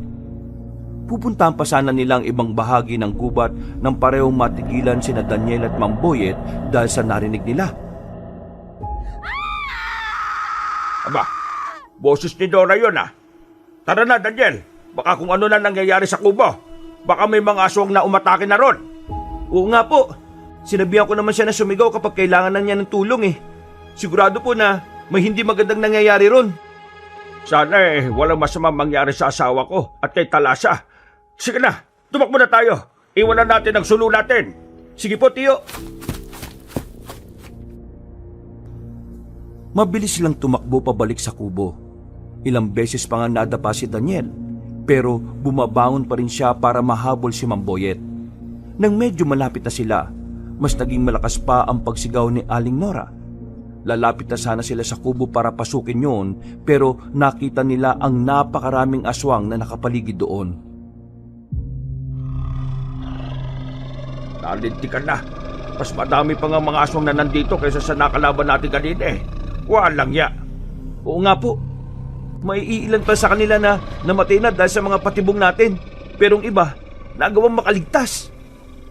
Senadora, baka kung ano na nangyayari sa kanila, kailangan mapunta na natin sila. Baka po kung ano naman ang mangyari sa inyo. Baka makita nila tayo na papasok tayo sa kubo. Ano ka ba? Hindi nila tayo makikita kapag gusto natin. Nalimutan mo na ba? May tagabulag ang bertud ng mutya mo. Pati lang sa akin, Daniel. Hala, oo nga po pala. Sige, mas mabuti pang pasukin na natin ang kubo at ang maitakas natin si Tia Nora at Talasa. Basta, kahit na anong mangyari, huwag kang lilingon. Mawawala ng bisang tagabulag mo kapag ganon. Sige po, Tio. Pumasok na tayo sa kubo. Habang naglalakad, diretso lang ang tingin ni Daniel sa kubo. Hindi siya lumilingon sa mga aswang na nakabang sa paglabas nila Aling Nora. Maswerte na rin sila at maging ang pagbukas nila ng pinto ay hindi napansin ng mga nilalang. Pagkapasok nila, agad silang lumapit kay Aling Nora na may hawak na itak. Habang karga-karga si Talasa. Nora, wala bang masamang nangyari sa inyo? Hindi ba pumasok ang mga aswang dito? Hindi pa naman. Pero kanina pagkaalis ni Daniel dumating din sila. May hinihintay sila. Kung hindi ako nagkakamali, si Talasa ang inaabangan nila. Kaya ito, tinalukbungan ko siya ng itim na tela. Mabuti kung ganon. Akala ko kung ano na nangyari. Narinig pa naman namin ang sigaw mo. May isang aswang sana kanina na susubok na pumasok sa bintana. Pero tinaga ko siya, kaya nahulog. Hindi ko nga alam kung buhay pa ba yun o patay na eh. Dahil nabuksan ng bahagya ang bintana, doon ko nalaman na may iba pa palang aswang na nandito. Ayun, sumigaw na ako. Mabuti na lang at nakarating kagad kami rito. Teka, bakit para bang hindi sila gumagalaw? Parang may importanteng bagay silang hinihintay. Aba, hindi ko alam, Boyet. Teka, susubukan ko ngang silipin ulit. Wag na, kamamaya makita pa nila si Talasa. Alam kong alam nila na nandito na siya. Pero ang pinagtataka ko lang, wala silang ginagawang aksyon. Tio Boyet, Tia Nora, tingnan niyo po yung mga aswang Parang nagbabalak na umatake dito. Sige, maganda tayo. Nora, ikaw nang bahala sa sanggol ha. Protektahan mo siya. Lalabanan namin ang mga aswang na yan. Tio, napapaligiran po nila yung kubo natin. At may mga yabag din ako naririnig sa bubungan. Malamang, pati dyan may aswang din. Hindi na natin may tatago si Talasa. Ang gawin na lang natin, protektahan siya at huwag hayaang maagaw siya ng mga aswang. Nasa ganong kalagayan sila nang magsiangilan ng mga aswang. Nabahala silang tatlo. Kaya noon din, nagpasya silang lumabas sa pamamagitan ng pintuang nasa bandang likuran ng kubo. Nakita rin ni Daniel na iilan lang ang mga aswang na naroon. Kaya hindi sila madaling nasukol. Dahil inalalayan ni Bamboyet ang asawa niya, nauna nang maglakad ang binata. Marahan niyang binuksan ang pintuan at nang makita niya ang dalawang aswang na nakatayo malapit roon, nilundagan niya sila at pinagtatataga. Tio, Tia! Wala nang ibang aswang dito! Alos lahat po sila! Nasa tapat na ng kubo! Makakadaan na tayo dito! Sige, kailangan hindi nila tayo mapansin. Iisipin nilang nasa loob pa rin ng bahay si Talasa at si Nora. Kaya doon nila itututok ang atensyon nila. Maiisahan din natin ang mga aswang na yan. Pero teka, sandali. May naaamoy ba kayo? Amoy putik. Ano kaya yan? Sobrang tapang. Hindi magandang kutob ko sa amoy na yan. Tara na, baka mamaya yan palang hinihintay ng mga aswang na yan. Diretso na lang tayo ng paglalakad dito. Kapag lilihis pa tayo, magiging madali sa mga aswang na yan na makita tayo. Opo, maghanap na rin tayo ng mapagtataguan. Kapag nakapagtago na kayo, at kung alam namin na ligtas na kayo, haharapin namin ang mga nilalang na yan. Tutulong ako. Hindi ko kayo pababayaan. Paano si Talasa? Kailangan hindi sila magtagumpay. Kakailanganin nila ang dugo niya para bumalik sa pagkabata at mag-iba yung lakas ng pinuno nilang si Luciano. Basta tutulong ako. Marami ang mga aswang na yan. Payukong naglakad ang tatlo papunta sa malaking puno. Naisip nilang doon na muna sila magtago hanggang sa makaalis sa mga aswang. Nasa kalagitnaan na sila ng paglalakad nang makarinig sila ng mga kalabog. Napalingon si Daniel at natigilan siya nang makitang tuluyan ng sinira ng mga aswang ang kubo. Dahil bumagsak ang kubo, nakita sila ng mga aswang. Napaangil ang mga nilalang at ang bawat isa ay napangisi sa kanila at naghintay sa kung anong gagawin nilang tatlo. Hindi ito maaari. Sige na, Nora. Mauna ka na't iligtas mo si Talasa. Pipigilan namin ang mga aswang na yan para hindi sila makalapit sa sanggol. Sige, pero maghahanap lang ako ng mapagtataguan ko kay Talasa. Gusto kong tumulong sa inyo sa pakikipaglaban. Kayo pong bahala. Basta siguraduhin natin na hindi magtatagumpay ang mga aswang sa binabalak nila kay Talasa. Baka tayo pang malagot kay Magwayen. Siya nga. Sige, kayo na muna ang bahala rito at maghahanap lang ako ng pwede kong pagtaguan sa sanggol na ito. Daniel, samahan mo ang tiyahin mo. Ako na munang bahala sa mga aswang na yan. Hindi ako susugod hanggat hindi kayo nakakabalik dito. Babantayan ko lang at sisiguraduhin na hindi nila makukuha ang sanggol. Sige po, Tiyo. Mas mabuti nga yan naisip nyo. Tia Nora, tara na po. May nakita ko malaking puno na malapit sa mga patibong namin. Doon na muna natin itago si Talasa. Kung may aswang man nasusugod sa kanya, bago pa man sila makalapit patay na sila dahil sa patibong. Inalalayan ni Daniel ang tiyahin niya hanggang sa makarating na sila sa bahagi kung saan may patibong sila. Nasa kalagitnaan sila ng paglalakad nang makita nila ang matandang babae na papalapit sa kanilang pwesto. Nagulat sina Daniel roon, kaya natigilan sila. Humakbang na rin ang binata patungo sa harapan ni Aling Nora para proteksyonan ang ali at ang sanggol. Walang ano-ano, may narinig silang mga kaluskos sa paligid at maging mga huni ng aswang. Ibigay niyo sa akin ang sanggol na yan. Kung hindi, mapipilitan akong labanan kayo! At bakit? Huwag niyo pong sabihin na isa ka rin sa mga aswang na gustong kumuha sa sanggol na ito. Malamang isa nga siyang aswang. Hoy, tanda! Wala kang karapatan sa sanggol na ito! Anak namin ito at kahit na anong mangyari, hindi namin ito ibibigay sa'yo! Walang karapatan! Kung may isang tao man na mayroong karapatan sa kanya, ako yon. Akala mo ba hindi ko alam? Anak yan ni Magwayen at kinupkup lang ninyo sa kainang Ken bilang totoo niyong anak! Anong pinagsasasabi mo, ha? Ano naman kung kinupkup lang namin siya? Anak na ang turing ko sa kanya at walang ibang may karapatan para kunin siya kung hindi si Magwayen lang! Tama po si Tia Nora, Lola Maggie. Kung ako sa inyo, mas mabuti pang umalis ka na lang. Kung hindi ka isang aswang, pues, nandito ang mga nilalang na yon. Gusto nilang kunin si Talasa. Hindi! Hindi ako papayag na makuha nilang sanggol na yan! Ako ang kukuha sa kanya at wala nang iba pa! Mapapasakin ang anak ni Magwayen sa ayaw at sa gusto niyo!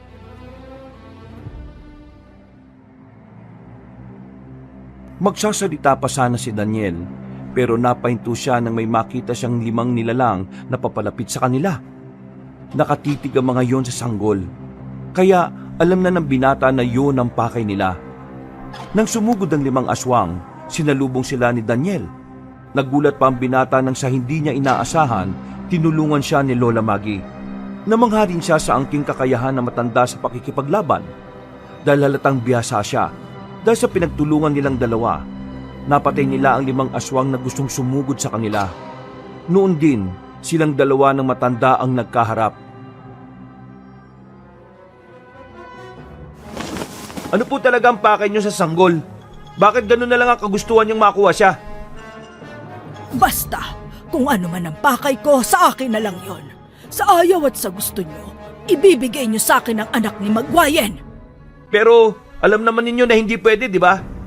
Baka po kung ano ang gawin niyo sa kanya eh. Kung anak nga yan ni Magwayen, dapat lang na respetuhin mo siya.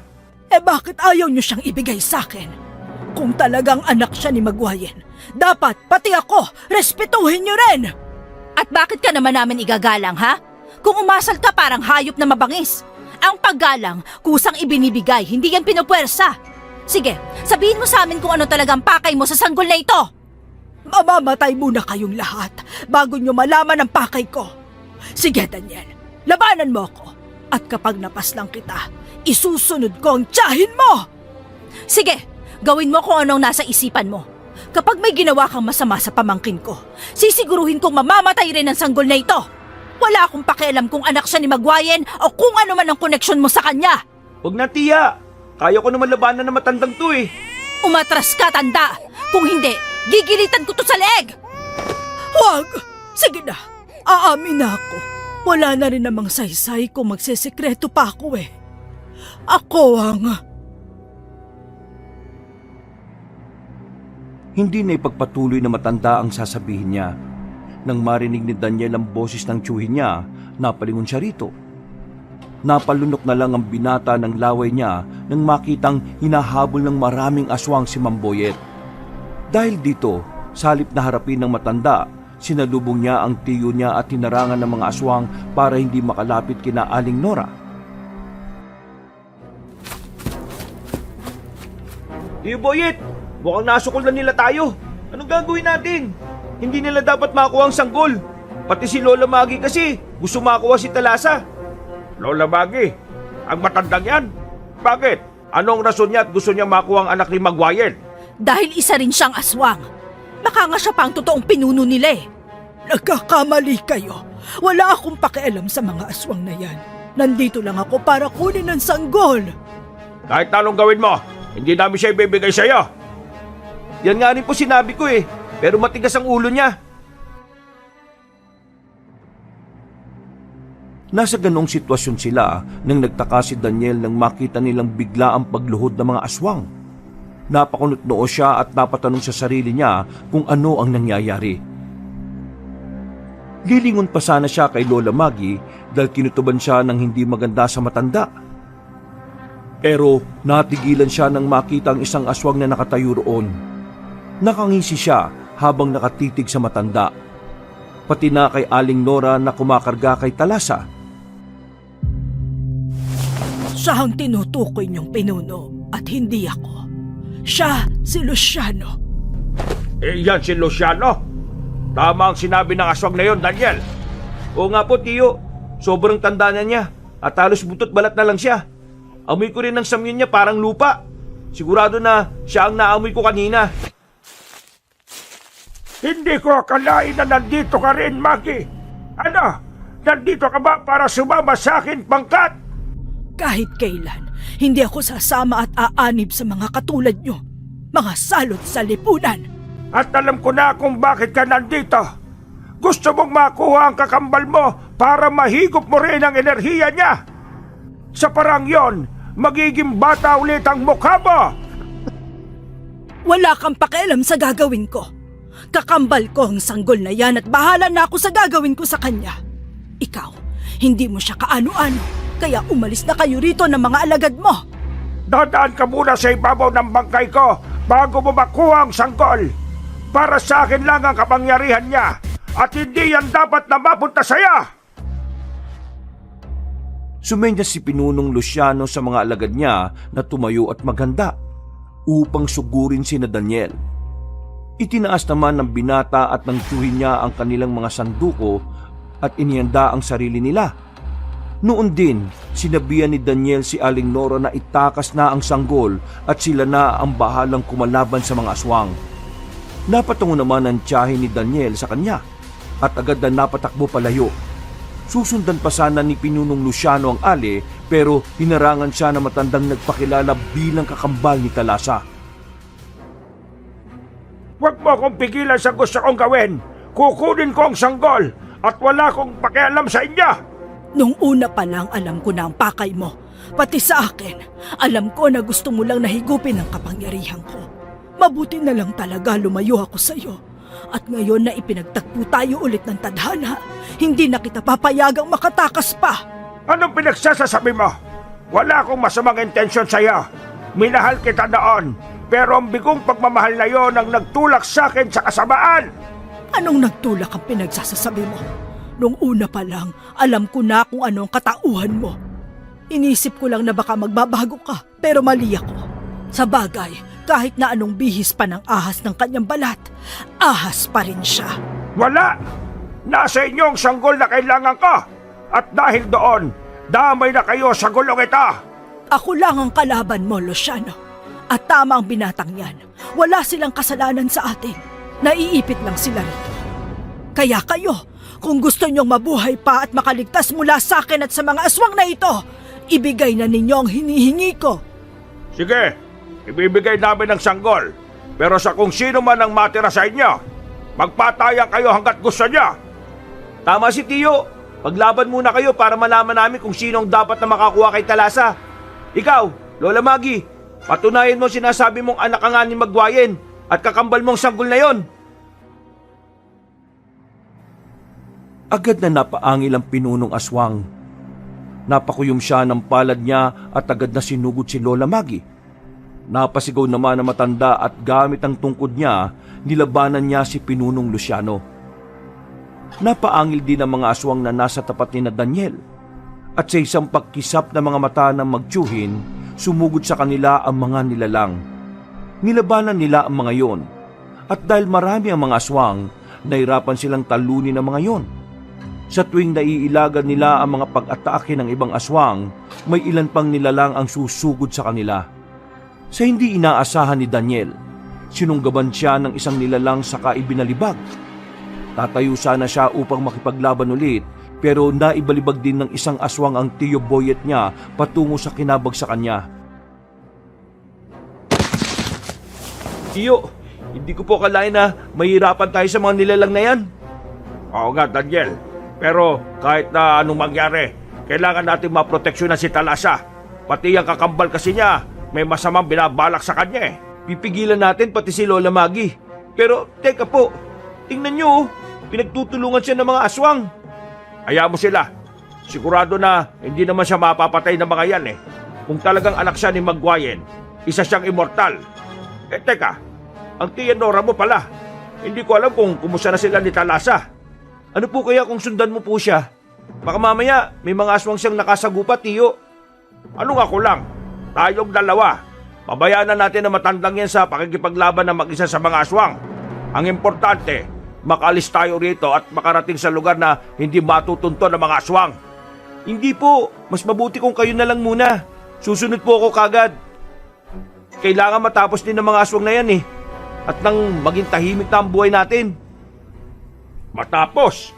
Eh paano naman na matandang si Maggie? Kalaban din natin siya. Gusto niya nang kunin si Talasa para makuha niya ang kapangyarihan ng sanggol na yon. Nararamdaman ko pong hindi siya gaano masama. Baka nagiging desperado lang siya dahil sa sitwasyon niya. Ikaw ang bahala. Basta mag-iingat ka ha. Huwag ka magpapatalo sa mga aswang. At lalong huwag kang magpapalinlang sa matandang yan. Huwag po kayo mag-alala. Hindi po ako magpapadala sa mga salita niya. Kapag nalaman kong mas masahol pa siya sa mga aswang, ako mismo ang makakalaban niya. Kung immortal man siya, pwes, hahanap ako ng paraan para patayin siya. Nagpaalam siya sa binata at nang makaalis na siya, tumayo si Daniel upang sugurin ang mga aswang na kumukuyog kay Lola Maggie. Hinarap naman siya ng ibang nilalang at nilabanan niya ito gamit ang kanyang patalim. Nasa kalagitnaan sila ng pakikipaglaban nang biglang napasigaw si Lola Maggie. Ibinaling ni Daniel ang pansin niya roon at nakita niya kung paano ibinawal ni Pinunong Luciano matanda. Nagpatuloy ang pakikipagpambuno nila sa isa't isa habang abala naman sa pakikipaglaban si Daniel sa mga alagad ng Pinunong Aswang. Huwag ka nang magmatigas pa. Maswerte ka nga dahil hindi ka mamamatay. Ako, matanda na at malapit nang bumalik sa pagiging alikabok. Dapat lang naman sa'yo maging alikabok. Dapat kang mamatay para wala ka na maging biktima pa. Bumalik ka na lang sa piling ko at gagawin kitang reyna ng mga aswang. Hindi mangyayari ang gusto mo. Isinusumpa ko kahit na sa mundo ng mga patay, hindi ka tatanggapin ng ina ko. At bakit? Sa palagay mo ba'y mapapatay mo ko?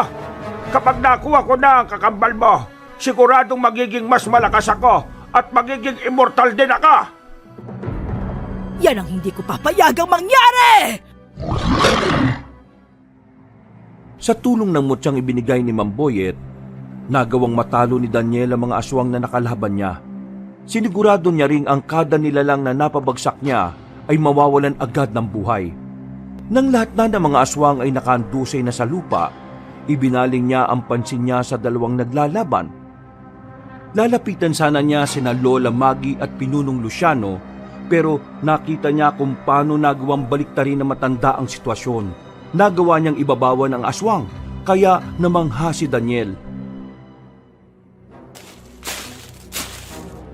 Ngayon, tingnan natin kung hanggang saan ang lakas mo. Sinaunang aswang ka nga, pero ako naman, anak ng Diyosa ng kamatayan at dagat! Sige, kakalimutan kong naging parte ka ng buhay ko at ituturing kitang pinakamortal kong kaaway. Bahala ka kung anong isipin mo. Basta nandito ako para pigilan ka sa pakay mo sa kakambal ko! Kung hindi ko man makuha ang kapangyarihan niya, papatay ko na lang kayong dalawa. Sige na, magpatayan na kayo para malaman natin kung sino ang dapat na makakuha kay Talasa. Tumahimik ka, binata. Kung magiging sagaba lang kayo sa plano ko, mas mabuti nga sigurong patayin ko na lang kayo. Kayo ng aswang na ito ang uunahin ko at isusunod ko ang mag-asawang kumupkup sa kakambal ko! Dahil naibaling na matanda ang pansin niya kay Daniel, hindi niya namalayan ang naging aksyon ni Pinunong Luciano. Sinubukang dukutin ng aswang ang mata ni Lola Maggie, pero nagawang tabigin na matanda ang kamay nito. Kasunod nun, buong lakas na dinukot na matanda ang puso ng nilalang. Subalit bago pa man niya mapagtagumpayan yon, naitulak siya ni Pinunong Luciano. Babangon pa sana ang nilalang para ibabawan ng matanda, pero mabilis na humakbang si Daniel at tinaga sa mukha ang nilalang. Isa ka pang binata ka! Gusto mo talagang sumausaw sa kula, ha? Sige, pagbibigyan kita! Talagang sasawsaw ako dahil hindi ko papayagan na makuha niyong sanggol. Pwes, parang sinabi mo na rin gusto mong mamatay ka! Sige, Daniel, patayin mo ang aswang na yan. Hindi niya dapat makuha ang kakambal ko! Pati kayo, kung masama ang intensyon niyo kay Talasa, wala rin kayong karapatan sa...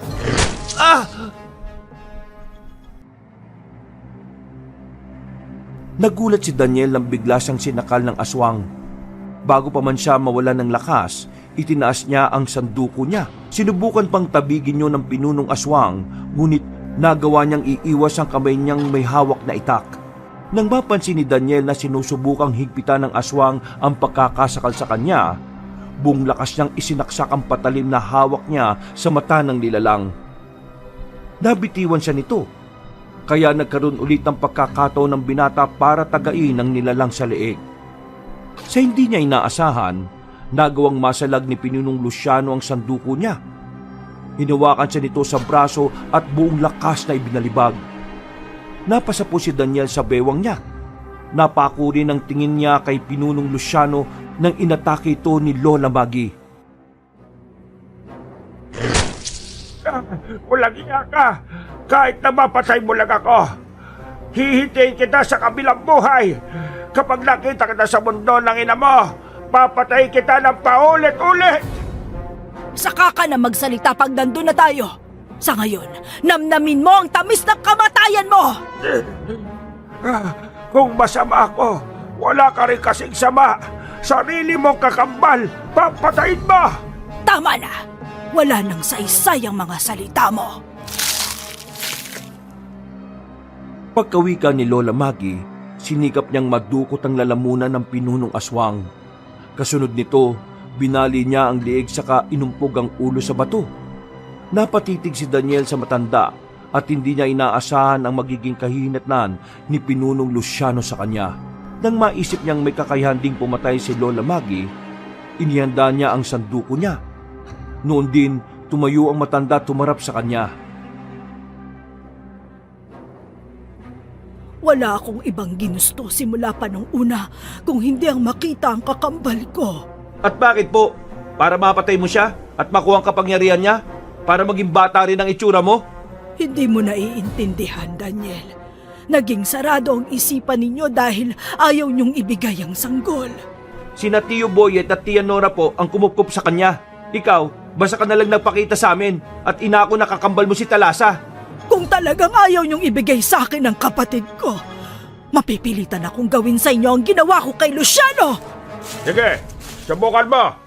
Bago mo pa maisagawa ang banta mo, sisiguraduhin namin na mawawalan ka na ng kakayahan. Tio Boyet! Tia Nora! Ngayong nandito na kayo, handa na ba kayong ibigay sa akin ang kakambal ko? Nagkakamali ka. Nandito kami para saksihan kung paano ka matatalo.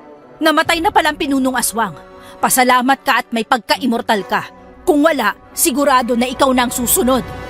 Matalas ang dila mo, babae. Hindi mo yata kilala ang kinakalaban nyo. Mamili kayo. Ibibigay nyo sa akin ang kakambal ko o isusumpa ko ang buong angkan ninyo. Hindi kami natatakot sa mga sumpa mo. Alam namin na kung ikukumpara ang buhay namin at nang sa iyo, mas matindi pa rin ang sumpang inabot mo, tanda! Napasigaw si Lola Maggie at kasabay ng pagsigaw noon, kumulog at kumidlat. Dahil sa nangyari, napaiyak ng malakas si Talasa. Namulagat naman ang mga mata na matanda at sinubukan niyang atakin si Aling Nora. Nabasa ni Daniel ang gustong gawin ng kakambal ni Talasa, kaya agad niya itong hinarang, sabay amba na tataga. Sige, umakbang ka pa! Kahit isang beses, gigilitan kita ng leeg. Kung immortal ka man, paulit-ulit kang mabubuhay, hindi rin ako magsasawang tagain ka ng paulit-ulit. Hindi po namin ibibigay sa inyong sanggol na yan. Maawa kayo sa akin. Wala naman akong balak na patayin siya. Kakambal ko ang sanggol na yan at hindi ko maatim na saktan ng kadugo ko. Huwag ka na magdrama, tanda. Alam namin na kapag kinuha mo ang kung anumang kapangyarihan ng sanggol na karga ni Nora, mamamatay yan. Matagal na kami sa pagiging manunugis, kaya hindi mo kami maiisahan. Ipinanganak ako bilang isang mortal at hindi ko natamasan ang mabuti ang kabataan ko. Naging mabilis ang pagtanda ko at hanggang ngayon hindi pa rin ako namamatay. Kung hindi dahil sa babaylan na nakakita sa akin sa gubat nung bata pa ako, baka walang nagkupkup sa akin. Sa kanya ko rin nalaman ang patungkol sa ina kong si Magwayin at ang kakambal kong isang sanggol.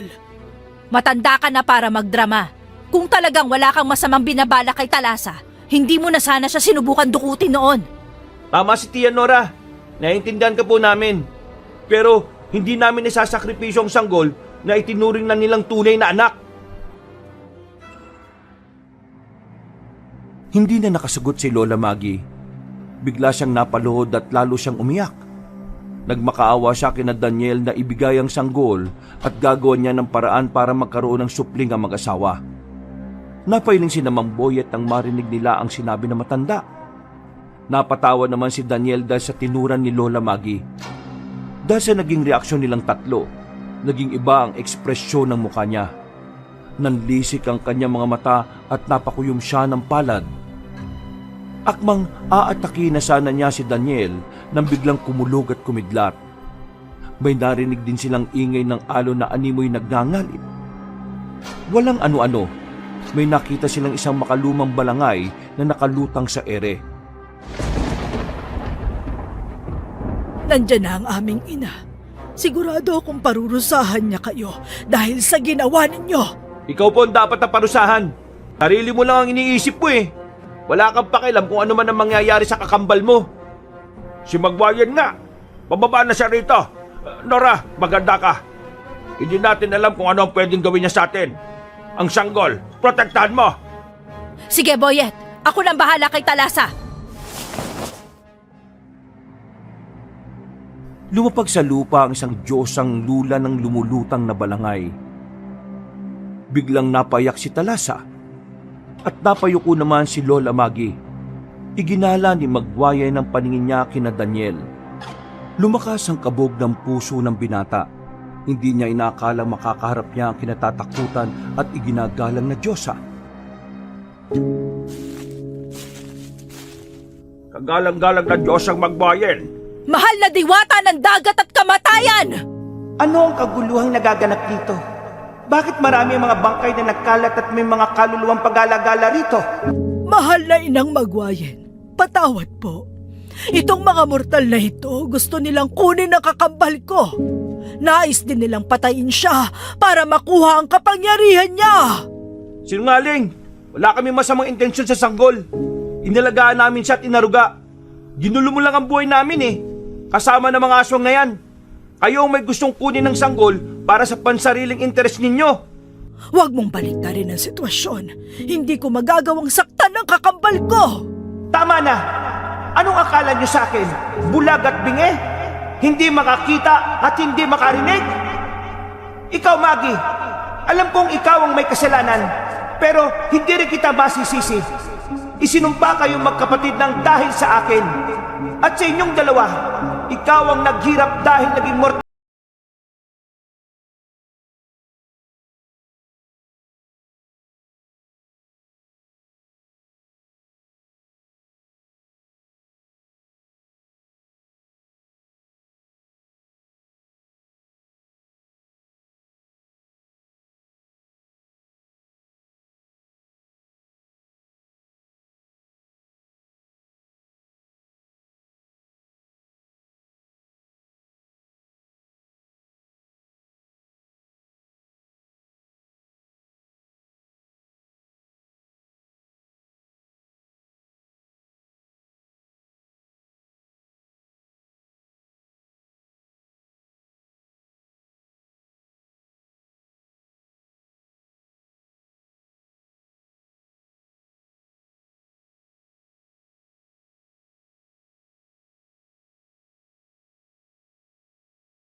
Kung ibibigay ko siya, paano na tayo?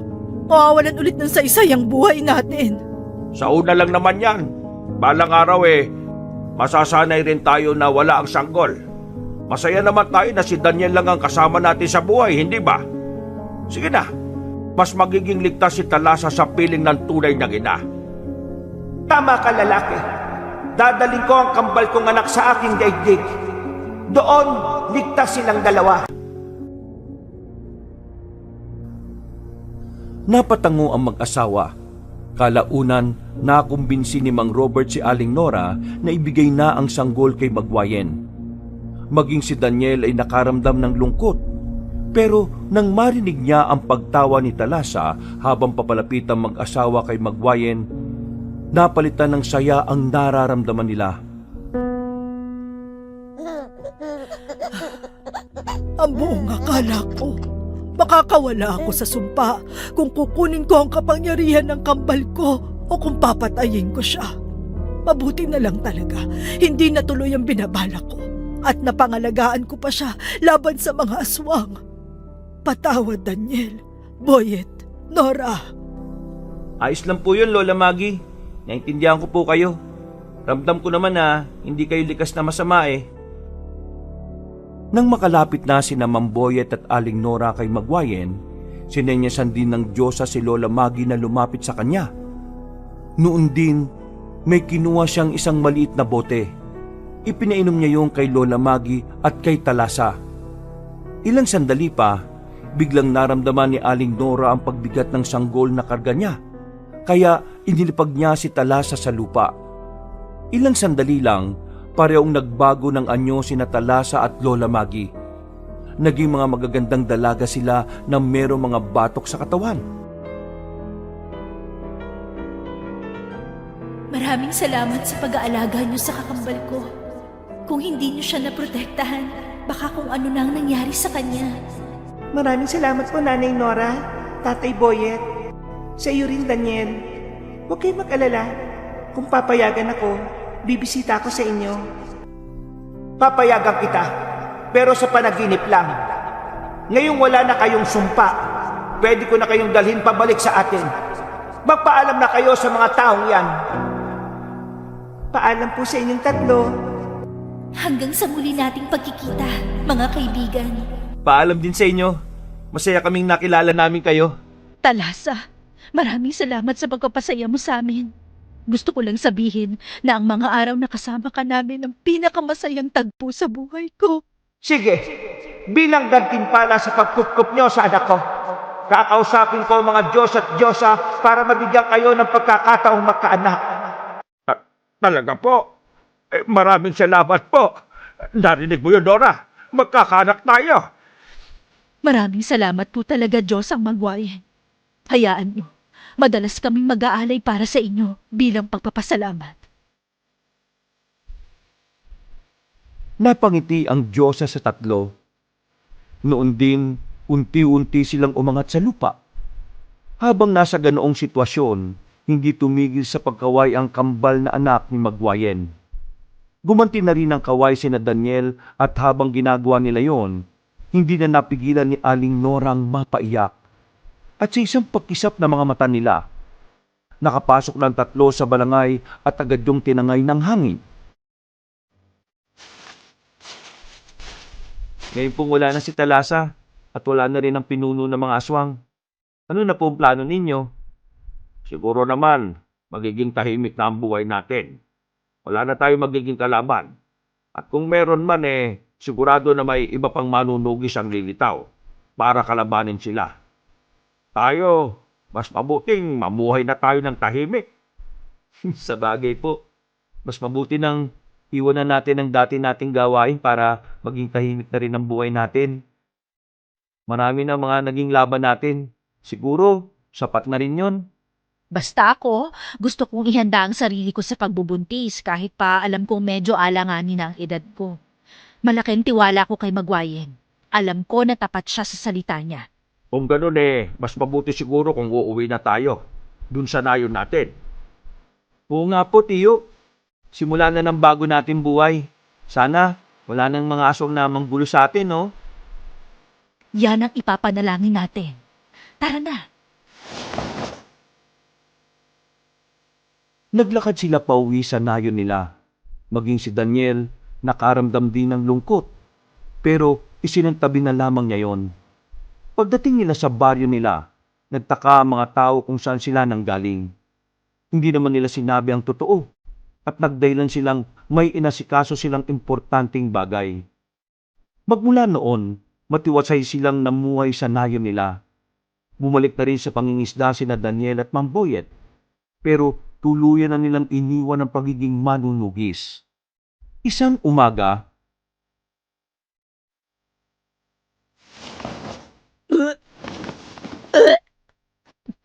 Boyet, hindi maganda ang pakiramdam ko.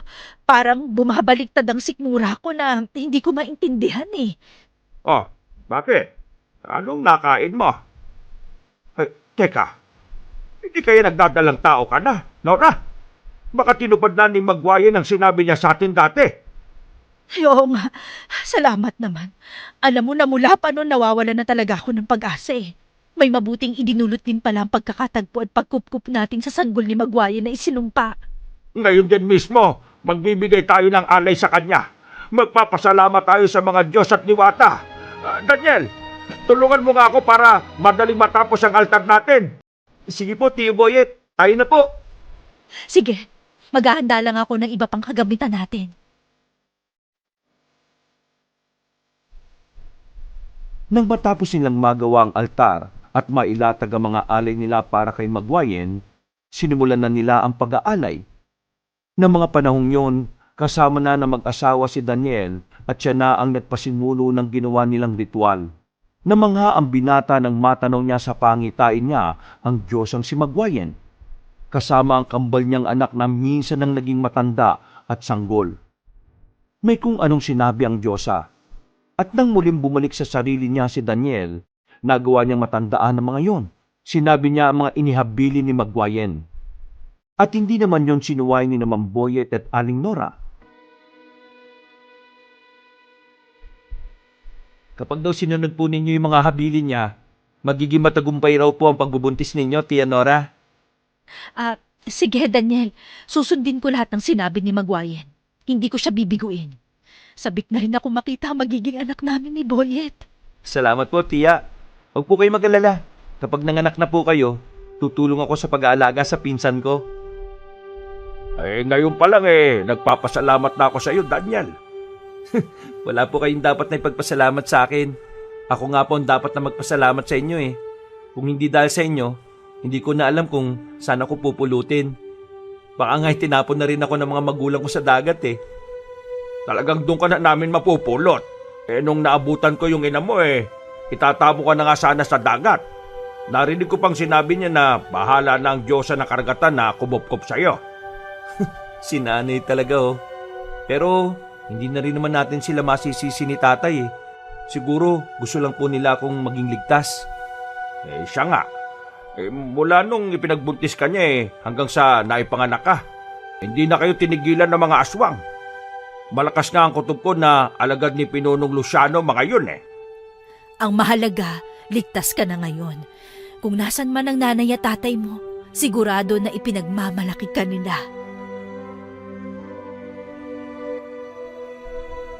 Napangiti si Daniel sa sinabi ng tiyahin niya. Dahil tapos na ang ritual nila, nagpasya silang magpahinga. Nang medyo madilim na ang paligid, umalis silang dalawa ng tiyuhin niya para mangisda. Ganun na lang ang tuwa nila dahil sobrang dami ng isda na nahuli nila sa lambat. Umuwi sila at masayang ibinalita kay Aling Nora ang nangyari. Magmula noon, sa kada pag-alis nila para mangisda, umuwi sila na halos mapuno na ang bangka nila. Makaraan ng ilang buwan, lumaki ang tiyan ni Aling Nora. Dahil dito, mas naging maingat sila. Lalo pa at medyo naging masela ng pagbubuntis ng ale. Boyet, mukhang manganganak na ako. Sumasakit ng sobra yung tiyan ko eh. Parang puputok na yung panubigan ko. Sige, ako ang bahala sa'yo. Ako na mismo magpapanak sa'yo at nang wala na tayo maging problema. Daniel, kumuha ka ng maligamgam na tubig. At dali mo na rin dito yung iba pang mga kagamitan ko. Sige po, Tiyo. Sandali lang po't dadaling ko yung mga yun dyan. Nora, pumesto ka dyan sa sahig. Kumalma ka lang ha. Huminga ka ng malalim para hindi hihigpit ang mga kalamnan mo. Tiyo, ito na po yung ipinapakuha po ninyo. Salamat, Daniel. Sige na, sa labas ka na muna ng bahay. Pakibantayan mo na lang ang paligid. Baka may nakasalising asong at kung ano pa ang mangyari sa pinsan mo. Sige po, Tiyo. Ako ang bahala. Gigilitan ko sila ng sanduko ko kapag nakita ko silang umaaligid dito. Bumaba sa bahay nila si Daniel na dala ang sanduko niya. Nang nasa labas na siya, rumonda siya at siniguradong walang mga aswang na makakalapit doon. Nasa kalagitnaan siya ng pagroronda nang may makita siyang 3 babae na nakatayo. Nakangiti ang mga yon sa kanya at kumakaway. Nakilala niya agad ang mga yon, kaya gumanti rin siya sa kanila. Lalapitan na sana niya sina Magwayen nang bigla silang naglaho. Daniel, halika na sa loob. Matagumpay ang panganganak ng tiya mo. Ha? Talaga ho? Sige, nandyan na po ako. Sandali lang ho. Aba, oo nga po, Tiya. Parang magkapatid kami Oo nga, pero magkapatid naman kayo Anak ka na rin namin, di ba? Opo, Tiya. Tiyo, ipinapangako ko po. Aalagaan ko pong mabuti ang kapatid ko. Wakas,